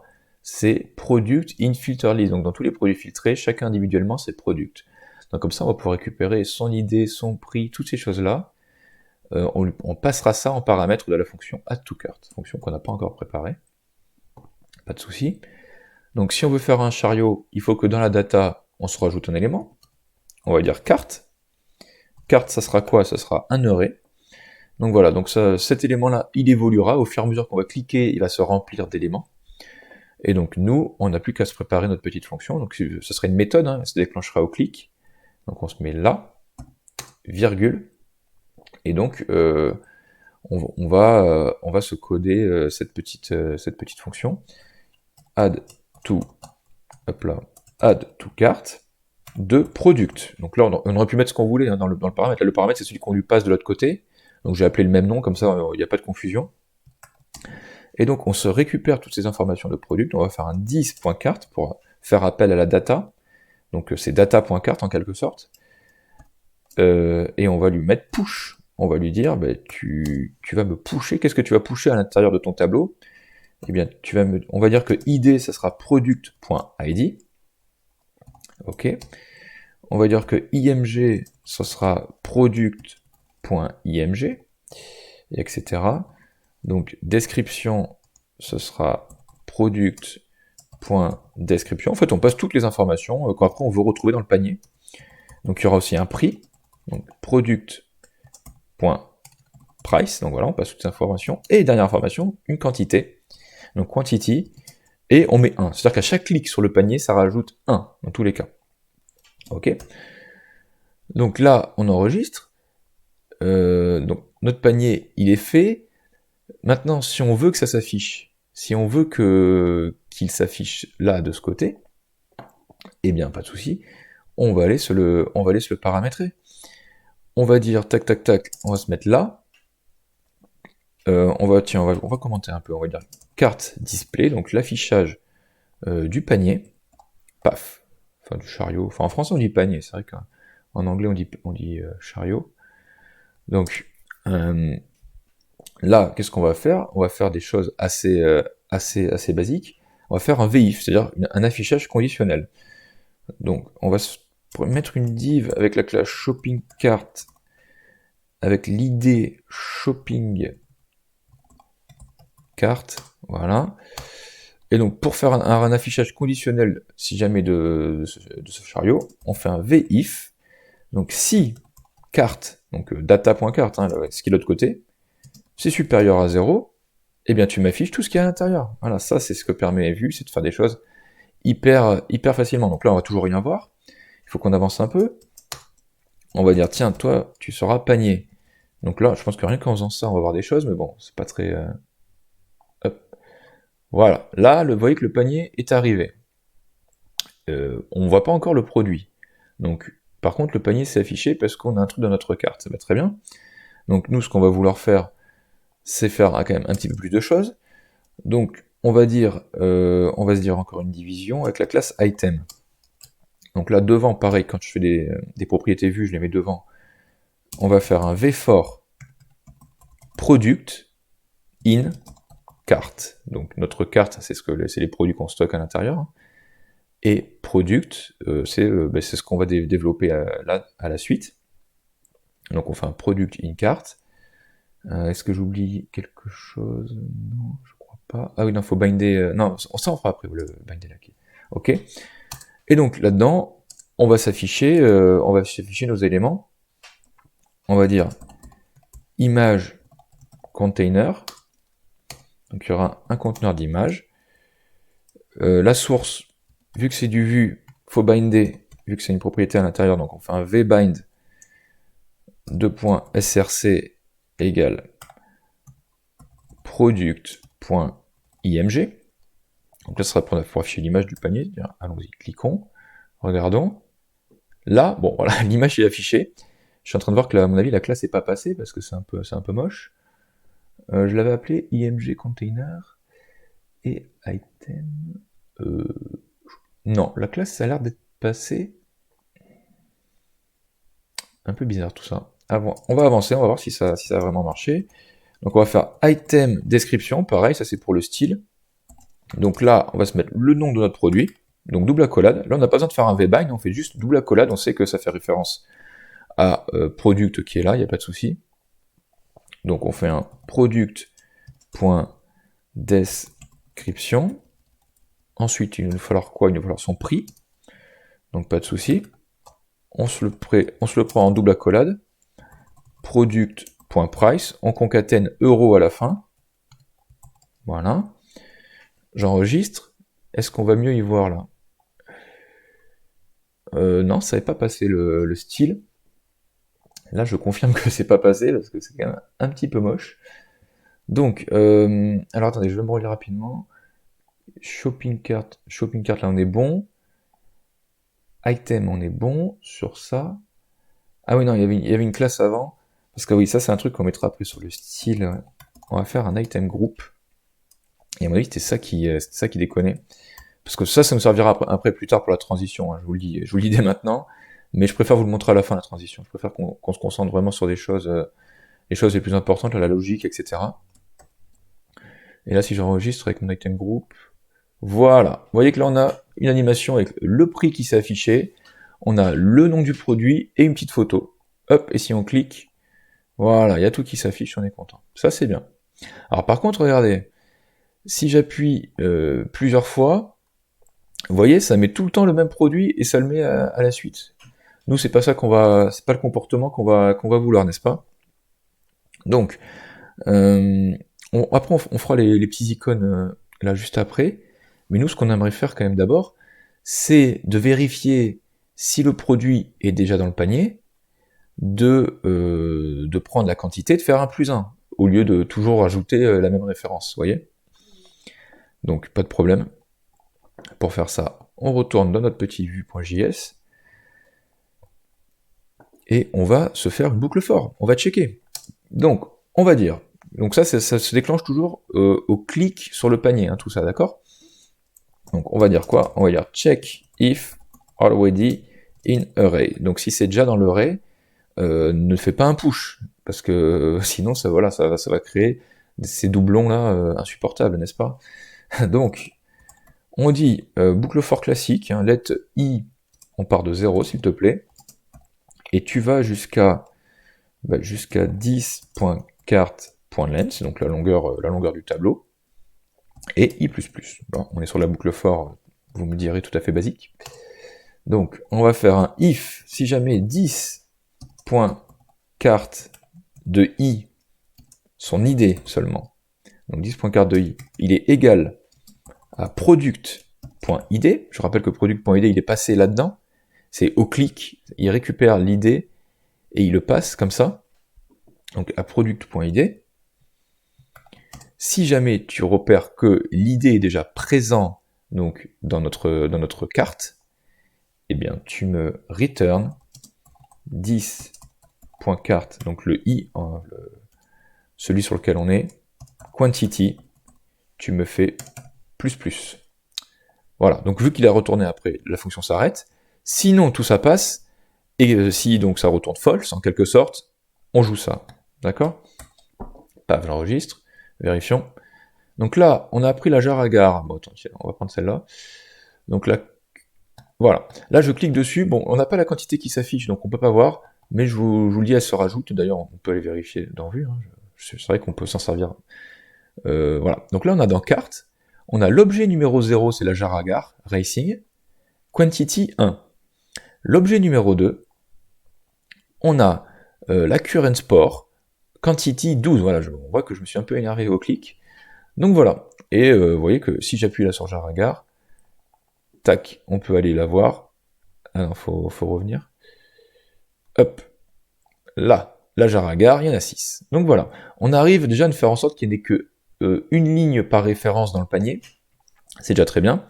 Donc maintenant, on va peaufiner un petit peu cet affichage du panier. Donc la fonction, elle est pas mal. Si on revient là-dessus, alors qu'est-ce qu'on veut en termes d'affichage encore? Donc là, on s'est mis le prix, ok, on est content. On va se mettre un item quantity. Donc ça, c'est ce qui va nous mettre les quantités en général. Donc on va se faire un h6 avec quantité, 2 points. Et là, on va se chercher toujours entre accolades nos éléments. Ce que permet Vue vraiment de faire des choses dynamiques très facilement. Item quantity. Paf. Product quantity. On regarde ce que ça fait. Et voilà, quantité 1. Et là, vous voyez, la quantité monte toute seule. Quantité 11. Parce qu'il reprend juste ce qui est écrit dans son objet. Voilà, 31 clics, je suis content. Très bien, donc ça, on a réussi à le faire. C'est déjà bien. On va se paramétrer les boutons, et après, on fera leur logique dans une seconde partie. Donc, on va dire carte icons. Donc ça, c'est les icônes qu'il y a sur le chariot. Donc, ils seront en mode button, i, avec, donc celui-là, il aura la classe fa plus, voilà, c'est des classes toujours Fantosum, on n'a pas changé. Le second i, il aura la classe fa.fa minus, c'est le signe moins, minus. Et le dernier, c'est un i, il aura la classe fa.fa trash. Tac. Ok, tac, tac, tac, tac, tac, et voilà. Là, normalement, on est pas mal. Après, il faudra faire le total du panier. Bon, on va le faire un petit peu plus tard. Déjà, on a paramétré ça. Regardons. Voilà, nos icônes sont là. Et là, je vois immédiatement que j'ai dû me tromper sur un autre classe parce que normalement, ça devrait être joli. Et bah là, on va pas se mentir, ça ne l'est pas. Donc, je me suis trompé sur quoi? Carte. Ah oui, non, j'avais fermé trop tôt là. Donc, lui, il ferme par là, enfin dans cette zone, on va dire. Tac, et là, on indente un peu, voilà. Ok. Tac. Vérifions. Et voilà, on a nos petits icônes qui apparaissent avec des petites animations, rien de très foufou, hein, bien sûr. C'est des animations qui se lancent ça au lancement. En fait, on va voir après comment animer vraiment avec Vue l'apparition d'éléments. Là, vous voyez, quand je supprime... Ah non, mais ça marche toujours pas. On verra après les transitions, je vais pas vous embrouiller. Donc là, déjà, on a réussi à faire apparaître les éléments sur lesquels on clique sur notre panier. On a réussi à gérer leur quantité. Donc c'est quand même très bien. Donc maintenant, qu'est-ce qu'on va chercher à faire On va chercher à agir sur la quantité et à les enlever. On fera le total après. Ouais. On va d'abord agir sur la quantité. Donc quand on fait un plus, eh bien ça s'ajoute. Quand on fait un moins, ça se retire. Et quand on a 1 et qu'on fait moins, ça s'en va aussi du DOM. Et ça s'en va du DOM carrément, la petite poubelle. Donc voilà. Alors, comment faire ça? Tac, on se remet là-dessus. Donc là, on a nos boutons, et on veut qu'il y ait un comportement qui se déclenche quand on clique sur le bouton. Donc là, vous commencez à être un peu habitué. Enfin, en tout cas, je vous le souhaite. Donc, on fait un onClick. On va dire carte +1. +1 de quoi? De product. Il faut quand même passer l'information, donc product in cart là dans le ray, pour se récupérer quand même ce qui aurait été cliqué là. Attendez, j'ai mis carry. Donc on met carte +1, et donc ça c'est une méthode. Donc là, quand on fait du onClick comme ça, c'est pas du computed, hein, c'est des méthodes qu'on déclenche au clic. Eh bien, allons-nous la coder. Tac, on va dans Vue, on va dans... donc là, on a add to cart, ça se termine là, virgule. Très bien, on enchaîne. On fait un cart +1 de quoi? De product. Enfin, on met ce qu'on veut hein, dans l'idée là, c'est juste que ça récupère ce qu'on met de l'autre côté, c'est tout. Mais bon, là, je l'ai appelé product pour vraiment faire simple. Et donc, on fait product, hop là, c'est mal écrit, product.quantity égale product.quantity. On peut pas faire plus, là, il faut faire +1. Voilà, c'est comme ça. Donc, ça veut dire quoi? Ça veut dire que dans le ray, hein, d'ailleurs, qui est là, dans le cart, là, tu as une quantité. Eh bien, tu prends cette quantité, tu me fais un +1, hop, tu transmets la valeur, donc valeur à droite, transmets la valeur à gauche, et après, Vue, il s'occupe du reste, il met tout à jour tout seul, il va se mettre à jour le tableau, l'affichage, pouf, il va tout nous faire, il est incroyable ce garçon, ou cette fille d'ailleurs, je sais pas. Donc là, clac, on clique sur la jarre à gare, d'ailleurs, non, elle est trop basse, on clique sur elle, et, ah oui non, il faut cliquer là-dessus, et voilà, vous voyez la quantité, elle monte. Très bien, on est content. Donc maintenant, il va falloir se faire le comportement pareil pour faire du moins. Sauf que ouais, pour faire le moins, il y aura une petite nuance qui fait qu'on va d'abord se coder, le remove item. Donc on va faire carte remove item. Donc là, on va se faire d'abord la poubelle parce qu'en fait, quand on fait moins, si on n'a plus qu'un article, en fait, ça fait un remove item aussi. Donc il faut d'abord coder remove item, comme ça, quand on paramétrera le moins, il connaîtra. Vous allez me comprendre si c'est pas encore compris. Donc on va faire un remove item avec comme paramètre ID. Et donc il faut faire 10 points, ça c'est du Vue, $delete, quand on veut enlever un élément d'un tableau, un élément du DOM, eh bien il faut faire comme ça. Voilà, ça c'est les choses qu'on trouve dans la doc, hein. Remove element with view, vous tapez un truc comme ça, et vous trouvez, sinon vous pouvez pas l'inventer. Donc ça veut dire que on va récupérer l'idée de l'élément qu'on aura cliqué. C'est pour ça que là, il va nous falloir l'idée. Donc, on va voir comment on fait. Donc, on va se récupérer l'idée de l'élément qu'on va cliquer. Et donc, premier paramètre, on dit dans quoi on veut supprimer. Deuxième paramètre, on dit ce qu'on veut supprimer. Voilà, c'est comme ça que ça marche, le delete avec Vue. Donc voilà, retenez bien ça. Ou d'ailleurs, ne le retenez pas, retenez juste que ça existe. C'est ce qui est le plus important. Donc, où est-ce qu'il est? Là. Donc là, c'est le trash, c'est la petite poubelle. Donc on va dire quoi? On va dire que au clic, on va faire à clic, on fait un cart remove item de ID. Sauf que là, ID, c'est pas ce que c'est. Donc voilà, pour enlever des éléments, un peu comme dans React d'ailleurs, quand il faut lister des choses, il faut souvent des idées, il faut pointer les choses précisément. Et donc quand on enlève un élément, ça suffit pas de dire product.id ou quoi. Il faut qu'à la création de chaque élément, on produise un ID, d'accord? Donc en fait, ça veut dire que là, on fait product in cart, mais on fait aussi ID. Donc on prend toutes les valeurs qu'il y a dans cart, et on en crée un ID individuel à chaque fois. Et c'est comme ça que ça marche. Et pour que ça marche mieux aussi, il faut qu'on bind. Donc on fait un vbind key, donc la clé, et ce sera product.id. Voilà, donc là on se crée des idées individuelles à tous nos éléments. Hop là, d'ailleurs, je vous avais dit que les trucs vus, moi je préférais les mettre devant, enfin en avant dans les balises, là, comme ça. Donc d'abord, là, on récupère un ID, donc on fait product, virgule, ID, une carte, donc vous voyez qu'on peut aller chercher plusieurs choses comme ça, avec une boucle for. On se récupère l'ID, on descend, pardon pour le sifflement, j'espère que c'est pas trop fort, on descend là, donc là on a un clic, tac, tac, tac, voilà, remove ID, et donc on se récupère l'ID dans le clic que l'on fait. On enregistre, vérifions. Paf, on se met comme ça, et voilà, ça a supprimé, tout simplement. Voilà, j'en mets plusieurs, et on supprime, c'est comme ça qu'on supprime. Et vous voyez que quand il n'y a plus rien, le panier entier n'a plus de raison d'exister, puisque sa raison d'exister au panier entier, c'est que il tient sur un if qui est supérieur, enfin la carte.length qui est supérieure à 0. Donc dès qu'il est inférieur à 0, il disparaît. Vous voyez comment Vue gère ça avec une aisance incroyable. Donc voilà, on est bon sur ça, donc j'avais dit le minus. Pour finir cette partie, on va aller, tiens d'ailleurs on va d'abord se le mettre ici. Vous commencez à être un petit peu habitué à la procédure, mais comme ça c'est bien au moins, ça, je pense que ça permet de faire entrer les choses. Donc on fait un v onClick, carte, minus 1, et on fait un minus de 1 de quoi? De product, mais aussi de id, parce que l'id va nous servir, parce qu'on va appeler remove, carte remove item, on va l'appeler. Donc il faut qu'on se récupère aussi l'id dans cette partie. Vous allez me comprendre, si jamais c'est pas compris, vous allez voir. On va se faire, donc, j'ai dit quoi? J'ai dit, paf, dans vue.js.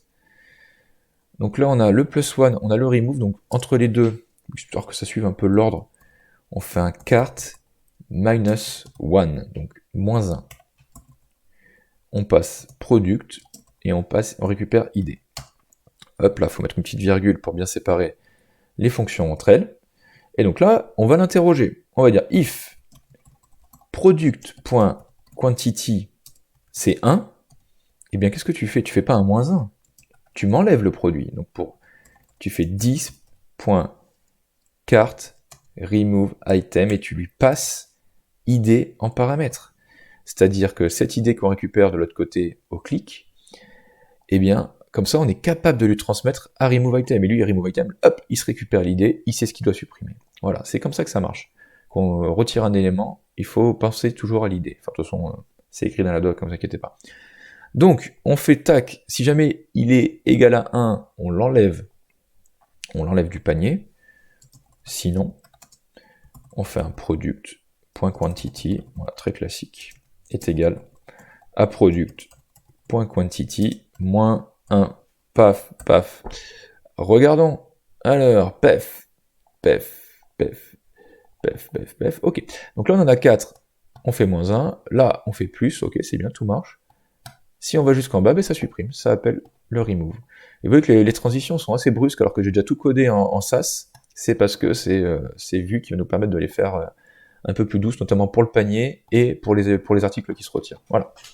Mais vous voyez déjà que on a quand même sacrément avancé sur notre panier, je trouve, en tout cas. Et maintenant, ça va être quoi le prochain morceau qui nous attend? Ça va être de se coder cette petite partie là, comment dire, j'arrive pas à trouver les mots, le total, tout simplement le total en somme et le total en quantité de nos articles. Bien, on a notre magnifique panier, voilà, qui apparaît, là on est sur le projet terminé bien sûr. Donc ce qu'on va vouloir coder, c'est ceci, nous, de façon dynamique, que la somme se calcule de façon tout à fait, enfin sans qu'on ait rien à demander, hein, tout simplement. Et pareil dans le total article, là vous voyez qu'il y en a 5, pareil, on va faire un petit calcul, et on va se récupérer ça. Alors voilà, je repasse sur le projet, tac, tac, on se met là. Alors après button, il y a 1, 2, je crois il y a 4 ferments. Voilà, il y a 4 comme ça. Et donc là, on va se faire une division avec la classe ground total, donc le total général. Il y aura une sous-classe total pour organiser un peu tout. Donc on va se faire un H2 avec écrit total. Et dans un autre H2, en dessous, on va appeler une fonction. Donc en fait, on n'est pas obligé de faire appel à de la data. On peut faire appel, là comme je le fais, à une fonction. Il suffit juste qu'au final, cette fonction, elle renvoie un chiffre, elle nous renvoie une donnée concrète.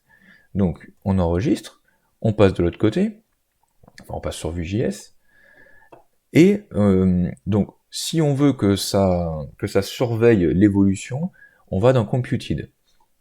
Donc là on se met dans Computed, tac, là, virgule, et donc carte total amount, je l'ai appelé la fonction, donc le montant total de ce qu'il y a dans le chariot, eh bien on va se le paramétrer, donc en fait on n'a pas besoin de passer forcément des informations dans data pour ensuite les afficher dynamiquement, on peut afficher immédiatement une fonction qui retourne une valeur, et donc là c'est ce qu'on va faire, et en plus elle va être dynamique cette fonction, c'est-à-dire que à chaque nouvelle arrivée sur le DOM, enfin chaque nouvelle arrivée sur le chariot en tout cas, elle va se recalculer automatiquement. Donc on va dire let item total, non d'ailleurs c'est pas item total, c'est total tout court, let total égale 0. Ok, on va dire for let item in 10.cart, tac, on va dire total, qu'est-ce qu'on va lui passer à total? Donc en fait c'est cette information de total, on va se la retourner de suite pour que vous puissiez comprendre un peu le cheminement. Voilà.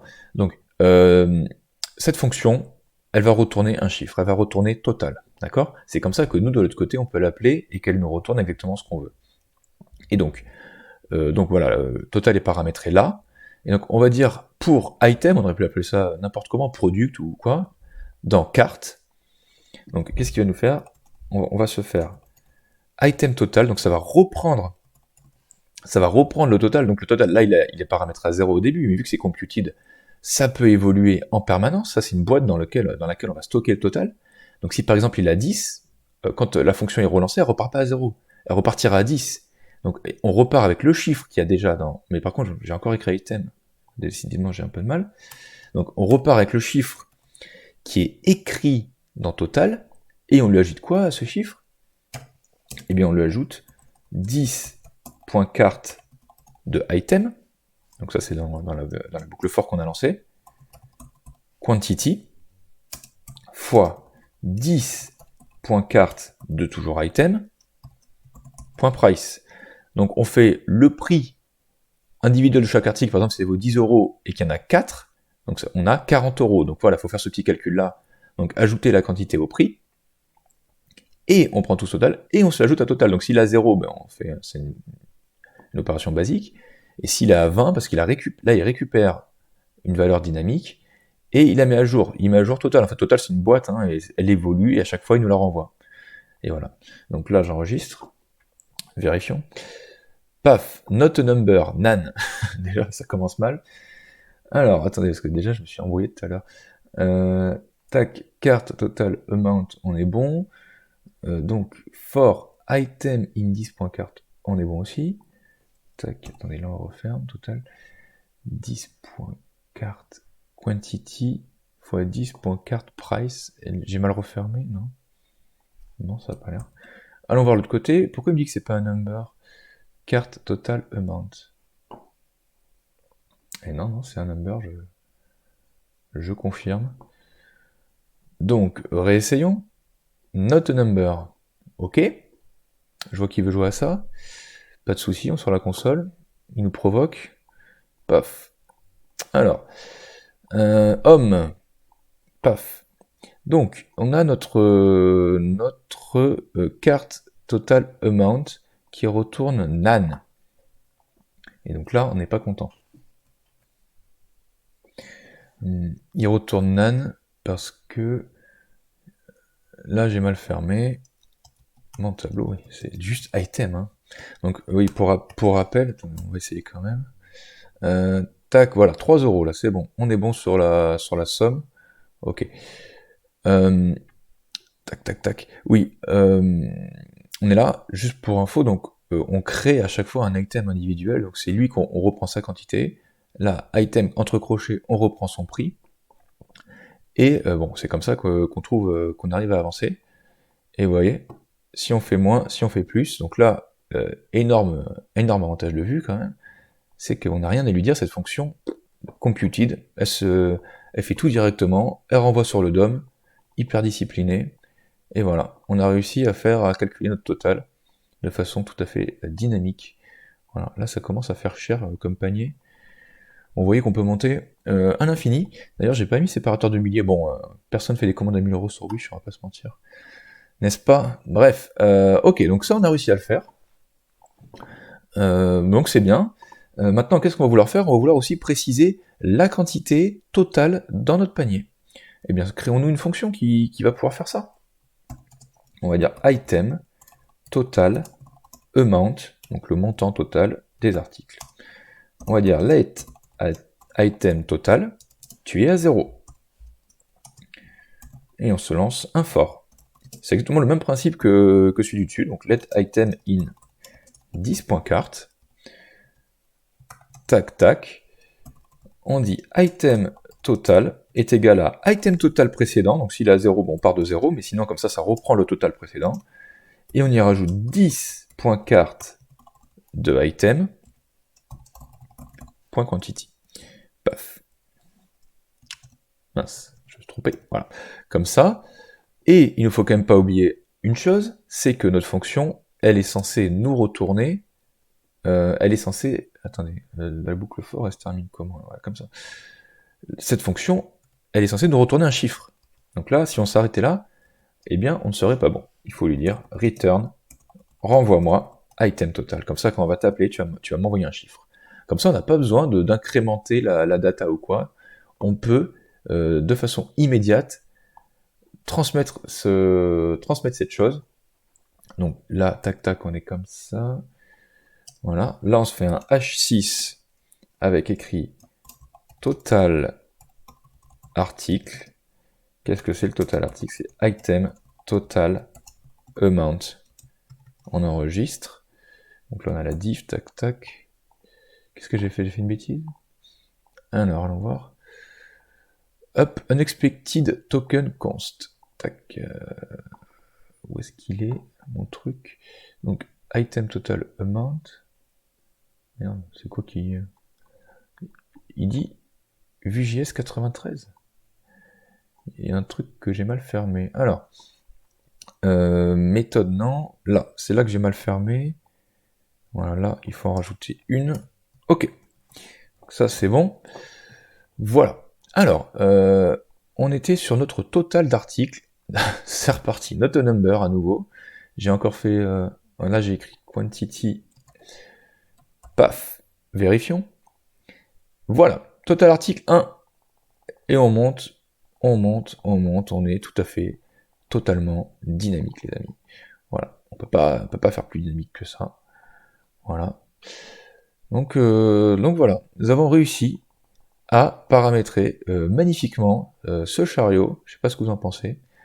C'est plutôt rapide. Bon, là, j'ai quand même expliqué et tout, hein, mais sachez qu'en vrai, c'est quand même assez rapide à faire, surtout quand on a compris le principe. En fait, au début, c'est un peu chiant, parce que bah, c'est comme tout, hein, ça faut apprendre.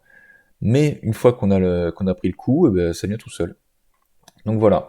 Qu'est-ce qu'il nous reste à faire? Il nous reste à faire, messieurs, dames, les transitions.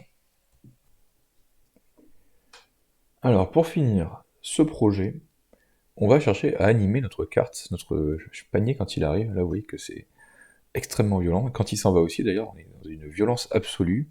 L'élément apparaît sur le DOM vraiment de façon incroyable. Et on va voir qu'en fait, en Vue.js, on peut faire énormément de choses. Donc, on va faire Vue transition. Voilà, je l'avais.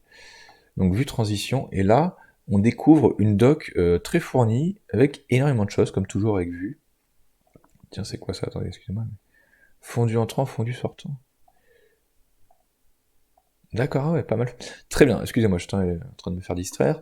Donc, si on regarde le tout début des transitions, comment ça marche, on nous explique assez facilement. La méthode la plus facile, c'est ça. C'est de mettre entre balises ce qu'on veut animer. Là, c'est quoi là? Il y a un bouton sur lequel on clique, et ça nous montre cette division. Et donc cette division, elle est animée par une transition qui s'appelle fade. Elle a un nom, fade.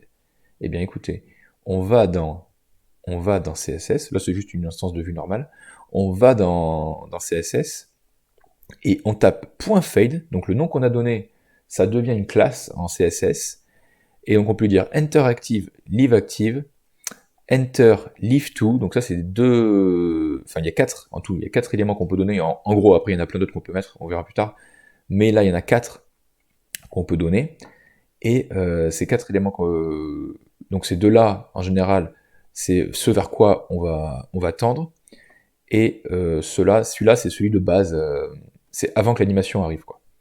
Donc, enfin, ça va être plus parlant pour vous, on va le faire après.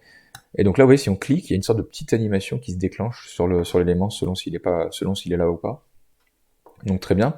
On a vu comment faire, et bien transposons ça à notre sujet. On va se mettre là-haut, on va englober entièrement d'une balise transition. On va dire qu'elle aura un name, si j'y arrive, décidément. Carte anime, ça c'est nous qui le donnons, ce name. En fait, on va retrouver la classe carte anime en CSS, et c'est comme ça qu'on pourra lui dire absolument tout ce qu'on veut. Donc on englobe la carte anime, on est good, et on va se mettre là, tac, et transition. Ok, on la ferme. Ah, j'ai oublié de faire la fermante. Voilà. Donc notre transition, on la ferme également. Et donc, si on va dans SAS, qu'on fait npm run SAS, tout en bas, j'ai tout codé déjà. Voilà. Il y a tout en bas, il y a une keyframe, là on s'en fout, c'est pour plein de petits trucs dans le sujet. Mais là, il y a un truc qui est commenté animation. Donc il y a la carte animation, et il y a item anim, ça on la paramétrera après. Donc l'animation du carte, il y a enter active, leave active, et bien on lui dit tu me feras une transition de 1.30 avec un magnifique cubique Bézier, ce qui fait qu'il va arriver rapidement et ralentir vers la fin, et tu me translateras vers 0. C'est pour ça qu'on a cette impression qu'il arrive de la droite, parce que quand il entre en enter, il est à 400 pixels sans opacité. Et quand il s'en va, eh bien, il reprend son opacité, et il reprend 400 pixels. Mais si par exemple on avait voulu être précis sur toutes nos arrivées et nos départs, faisons-le. On fait ça, donc on va dire que quand il entre, il arrive de là, et par exemple, quand il repart, on va quand même lui mettre l'opacité à 0, attendez, on va prendre comme ça, et on va dire que tu vas de l'autre côté, tu pars de l'autre côté. Donc regardons, là j'espère que ça marche, voilà, là il arrive, vous voyez, il arrive avec un cubique Bézier, 1 seconde 3, on est bon, et quand il s'en va, il part de l'autre côté. Donc là on peut paramétrer absolument tout ce qu'on veut, comme on veut. Bon, je vais quand même remettre comment c'était, je préfère quand même faire un truc un peu plus sobre. Là c'était bizarre qu'il parte comme ça. Donc là vous voyez qu'on peut donc faire une position d'entrée, une position vers où il s'en va. Donc là bon, les deux sont les mêmes, ça peut être les mêmes, et etc. Donc et où est-ce qu'il va quand il commence à être actif, et quand il leave, quand il quitte sa classe active. Hein. Active c'est l'animation en fait, hein, en gros.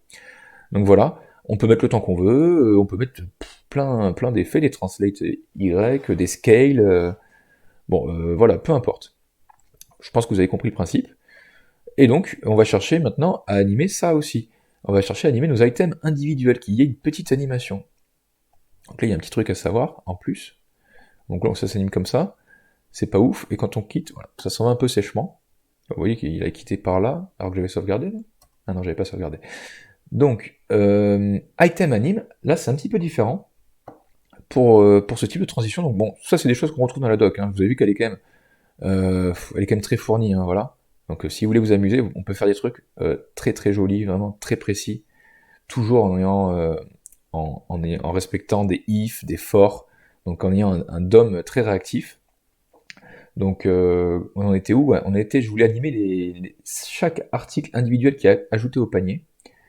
Et donc là, dans cette division qu'on a fait tout à l'heure, que je vous ai dit que c'était pour les transitions, eh bien en vrai, à la place de div, on va écrire transition, mais pas transition tout court, on va écrire transition groupe. Parce que quand on veut animer, si vous voulez, des items individuels qui vont arriver chacun les uns après les autres, il faut dire qu'à chaque fois que le groupe évolue, il faut que l'animation reparte. Donc là, c'est pas transition tout court, c'est transition groupe quand on veut animer des listes. Donc voilà, sachez-le. Qu'est-ce qu'il faut donner comme élément? Le name. Donc le name, on est sur item-anime. Donc voilà, c'est comme ça qu'on le retrouvera en CSS. Et il y a un tag. Alors ça, c'est un petit truc à savoir. Le tag de base, c'est un span. En fait, quand on fait une transition, quand on met un bloc qu'on entoure, c'est un span, la transition. Eh bien, on peut changer. Moi, là, je dis que là, c'est une div. Je veux que dans mon HTML, tu me fasses une belle div, parce que de toute façon, pour le style, ça correspondait mieux. Donc voilà, il me fait une div à la place. Donc ça, c'est un petit détail. Voilà, c'est pas très important. Et transition groupe, ok. Le format est bien là, parce que je sais plus ce que j'ai un truc qui me... Quand j'écris d'un côté sur une balise, ça me le ferme en bas. Je me rappelle plus du nom. Bref, c'est pas le sujet. Ça, c'est bon. On retourne dans nos animations. Donc, on peut jouer sur l'opacity, ouais, bon, pourquoi pas. Tiens, pourquoi on jouerait pas sur le transform? On pourrait jouer sur la scale. On pourrait lui dire que tu vas vers 1 et qu'à la base, tu es à 0. Transform, scale, hop là, 0. Allez, testons. Tac. Donc là, on n'a pas trop vu l'arrivée, mais de toute façon, voilà, l'arrivée, elle est pas flagrante. Et quand ça part, ah non, ça marche pas. Attendez, item anime, hop. Item anime, ok, on est good. Pourquoi ça l'a pas fait? Ah non, parce que là, il y a un Y qui vient nous déranger. Peut-être que d'ailleurs que ça a cassé le Y. Attendez, fais voir, je regarde. Peut-être que si on agrandit les temps de transition, on va mieux voir ce qui se passe. Alors ça, c'est ce que je fais des fois pour bien voir comment ça se présente. Non, la transition n'est pas prise. La transition n'est pas prise. Je vous le dis de suite. Attendez, on va quand même faire un essai. Non, elle n'est pas prise. Elle n'est pas prise parce que j'ai encore fait une magnifique coquille. Voilà, tac, là, transition. Voilà. Alors ce qui est marrant, c'est que là, il accepte, il me met en rouge basique, et là, il me met en rouge vif, comme quoi c'est pas bon, je sais pas pourquoi il fait ça. Bon, tout marche en tout cas. Bien, donc maintenant que on a corrigé mon erreur, rajoutons des produits. Bon, là, vous voyez que l'animation est très très longue, parce que j'ai mis 7 secondes, mais on voit l'effet d'arrivée, d'accord? Et l'effet de départ, c'est le même à l'inverse. Donc vous voyez qu'on peut arriver à des trucs très sympas. Allez, changeons le temps. Et donc on peut vraiment animer de façon très précise les choses, et de façon conditionnelle. Donc c'est vraiment... ça aussi c'est très très très bien, c'est un des super avantages. Ah, je savais pas que ça faisait ça sur l'image, vous voyez, elle est floutée. C'est plutôt moche. C'est plutôt très très moche, on va pas se mentir. Et si on enlève... Franchement, l'animation de départ, j'aime bien. On pourrait la faire plus courte. Leave to, on pourrait juste lui dire que quand tu arrives, tu ne fais pas tous ces trucs bizarres. On pourrait juste lui dire que quand il arrive, on va lui faire un transition juste. Une transition à 0.8 secondes. Et quand tu t'en... attendez, c'est quoi qui me plaisait là? Ouais, celui-là, il faut juste réduire le temps à 0.7, fais voir. Regardons. Donc l'arrivée est bien, et le départ est bien. Ah, je sais pas ce que vous en pensez. Bon, c'est un peu particulier, peut-être qu'on peut réduire encore. On peut se le mettre en point 2, peut-être que ça va être trop brusque, je sais pas, attendez, essayons. Donc là j'aime bien, ça j'aime bien, et là, waouh, ah ouais. Bon, voilà, bon, vous voyez, les transitions, c'est quand même du travail d'orfèvre, hein. Il faut y passer du temps, il faut être précis, essayons celle-là. Voilà, là je pense qu'on a on a un bon compromis, attends, parce que là il est parti tout seul le chariot. Hop, là si on se met comme ça, ouais, bon. Non, c'est bien, ça fait dynamique. Donc voilà, après c'est chacun fait comme il veut. Si vous sentez l'âme de quelqu'un qui fait du style, allez-y, tiens, attendez, et si on remet le transform translate, bon là je fais beaucoup d'essais, vous avez remarqué, mais on sait jamais. Non, c'est moche. Donc ça, on enlève. Ok, on va rester comme ça. Ça me plaît bien. Donc voilà, comme ça sera un peu différent du sujet de base. Voilà, j'aurais changé un petit peu les transitions. Voilà, je préfère celle-là, tiens. Ok. Eh bien les amis, nous avons fini. Je suis en train de, je suis en train de réaliser que nous avons codé donc ce petit projet. Je sais plus si on est responsif. Ouais, on l'est. Bon, c'est moche, mais on est responsif. Donc voilà. Bon, vous voyez quand j'ai mis un flex wrap là sur les machins là, et que s'il a la place, il se met. Ben, sinon après, il vient de se mettre à la suite en bas, quoi. Il n'y a pas de souci. Donc voilà. Je pense que c'est le moment de conclure. Je sais pas trop quoi dire. Donc que dire sur ce sujet? Sur Vue, donc attendez, je vais vous remontrer comme le code. Donc voilà tout ce qu'on a fait nous aujourd'hui. Enfin aujourd'hui, je sais pas quand ça se trouve, vous l'avez regardé en plusieurs fois la vidéo. En tout cas, moi je l'ai tourné en plusieurs fois. Donc, entre balises, une app vue qui tient dans tout ça. Ensuite, là, le component, on l'a écrit ici parce que c'était plus pratique, c'est plus lisible vu que c'est que des choses visuelles là qu'on a préparées. Mais si par exemple on n'avait pas mis de router link, on aurait pu parfaitement écrire sans le script, on aurait pu écrire notre composante là-dedans. Si par exemple toute notre app, attendez, je vais ressortir le truc. Toute notre app, si par exemple elle avait été contenue uniquement là-dedans et pas dans un routeur qui avait plein de composantes, si on avait fait un seul monocomponent, on va dire, eh bien là-dedans on aurait pu mettre des méthodes, on aurait pu mettre tout ce qu'on voulait, donc sans avoir à coder cette partie template, si vous voulez en quelque sorte, on aurait pu directement la mettre en HTML. Là, c'est vrai que j'ai quand même voulu vous montrer plein de choses. Enfin, pour moi, tout ce qui était utile de connaître en vue. Après, bon, on trouvera toujours des choses intéressantes, hein. Mais en tout cas, pour un niveau débutant intermédiaire, je pense que c'est vraiment des choses qui peuvent servir sur tous les sites pour animer des pages, etc. On est vraiment sur des choses très intéressantes et très très simples à mettre en place. Donc voilà les amis. J'espère que ça vous a plu. Si ça vous a plu, ben, mettez-moi un petit like, hein, parce que j'ai passé quand même 1 heure, 2 heures ou je sais plus combien à enregistrer, faut que je monte la vidéo. mais, mais voilà. En tout cas, dites-le moi en commentaire si ça vous a plu, ça me fera toujours plaisir. Et puis on se retrouve pour de nouvelles aventures. Allez, bon code et puis à bientôt.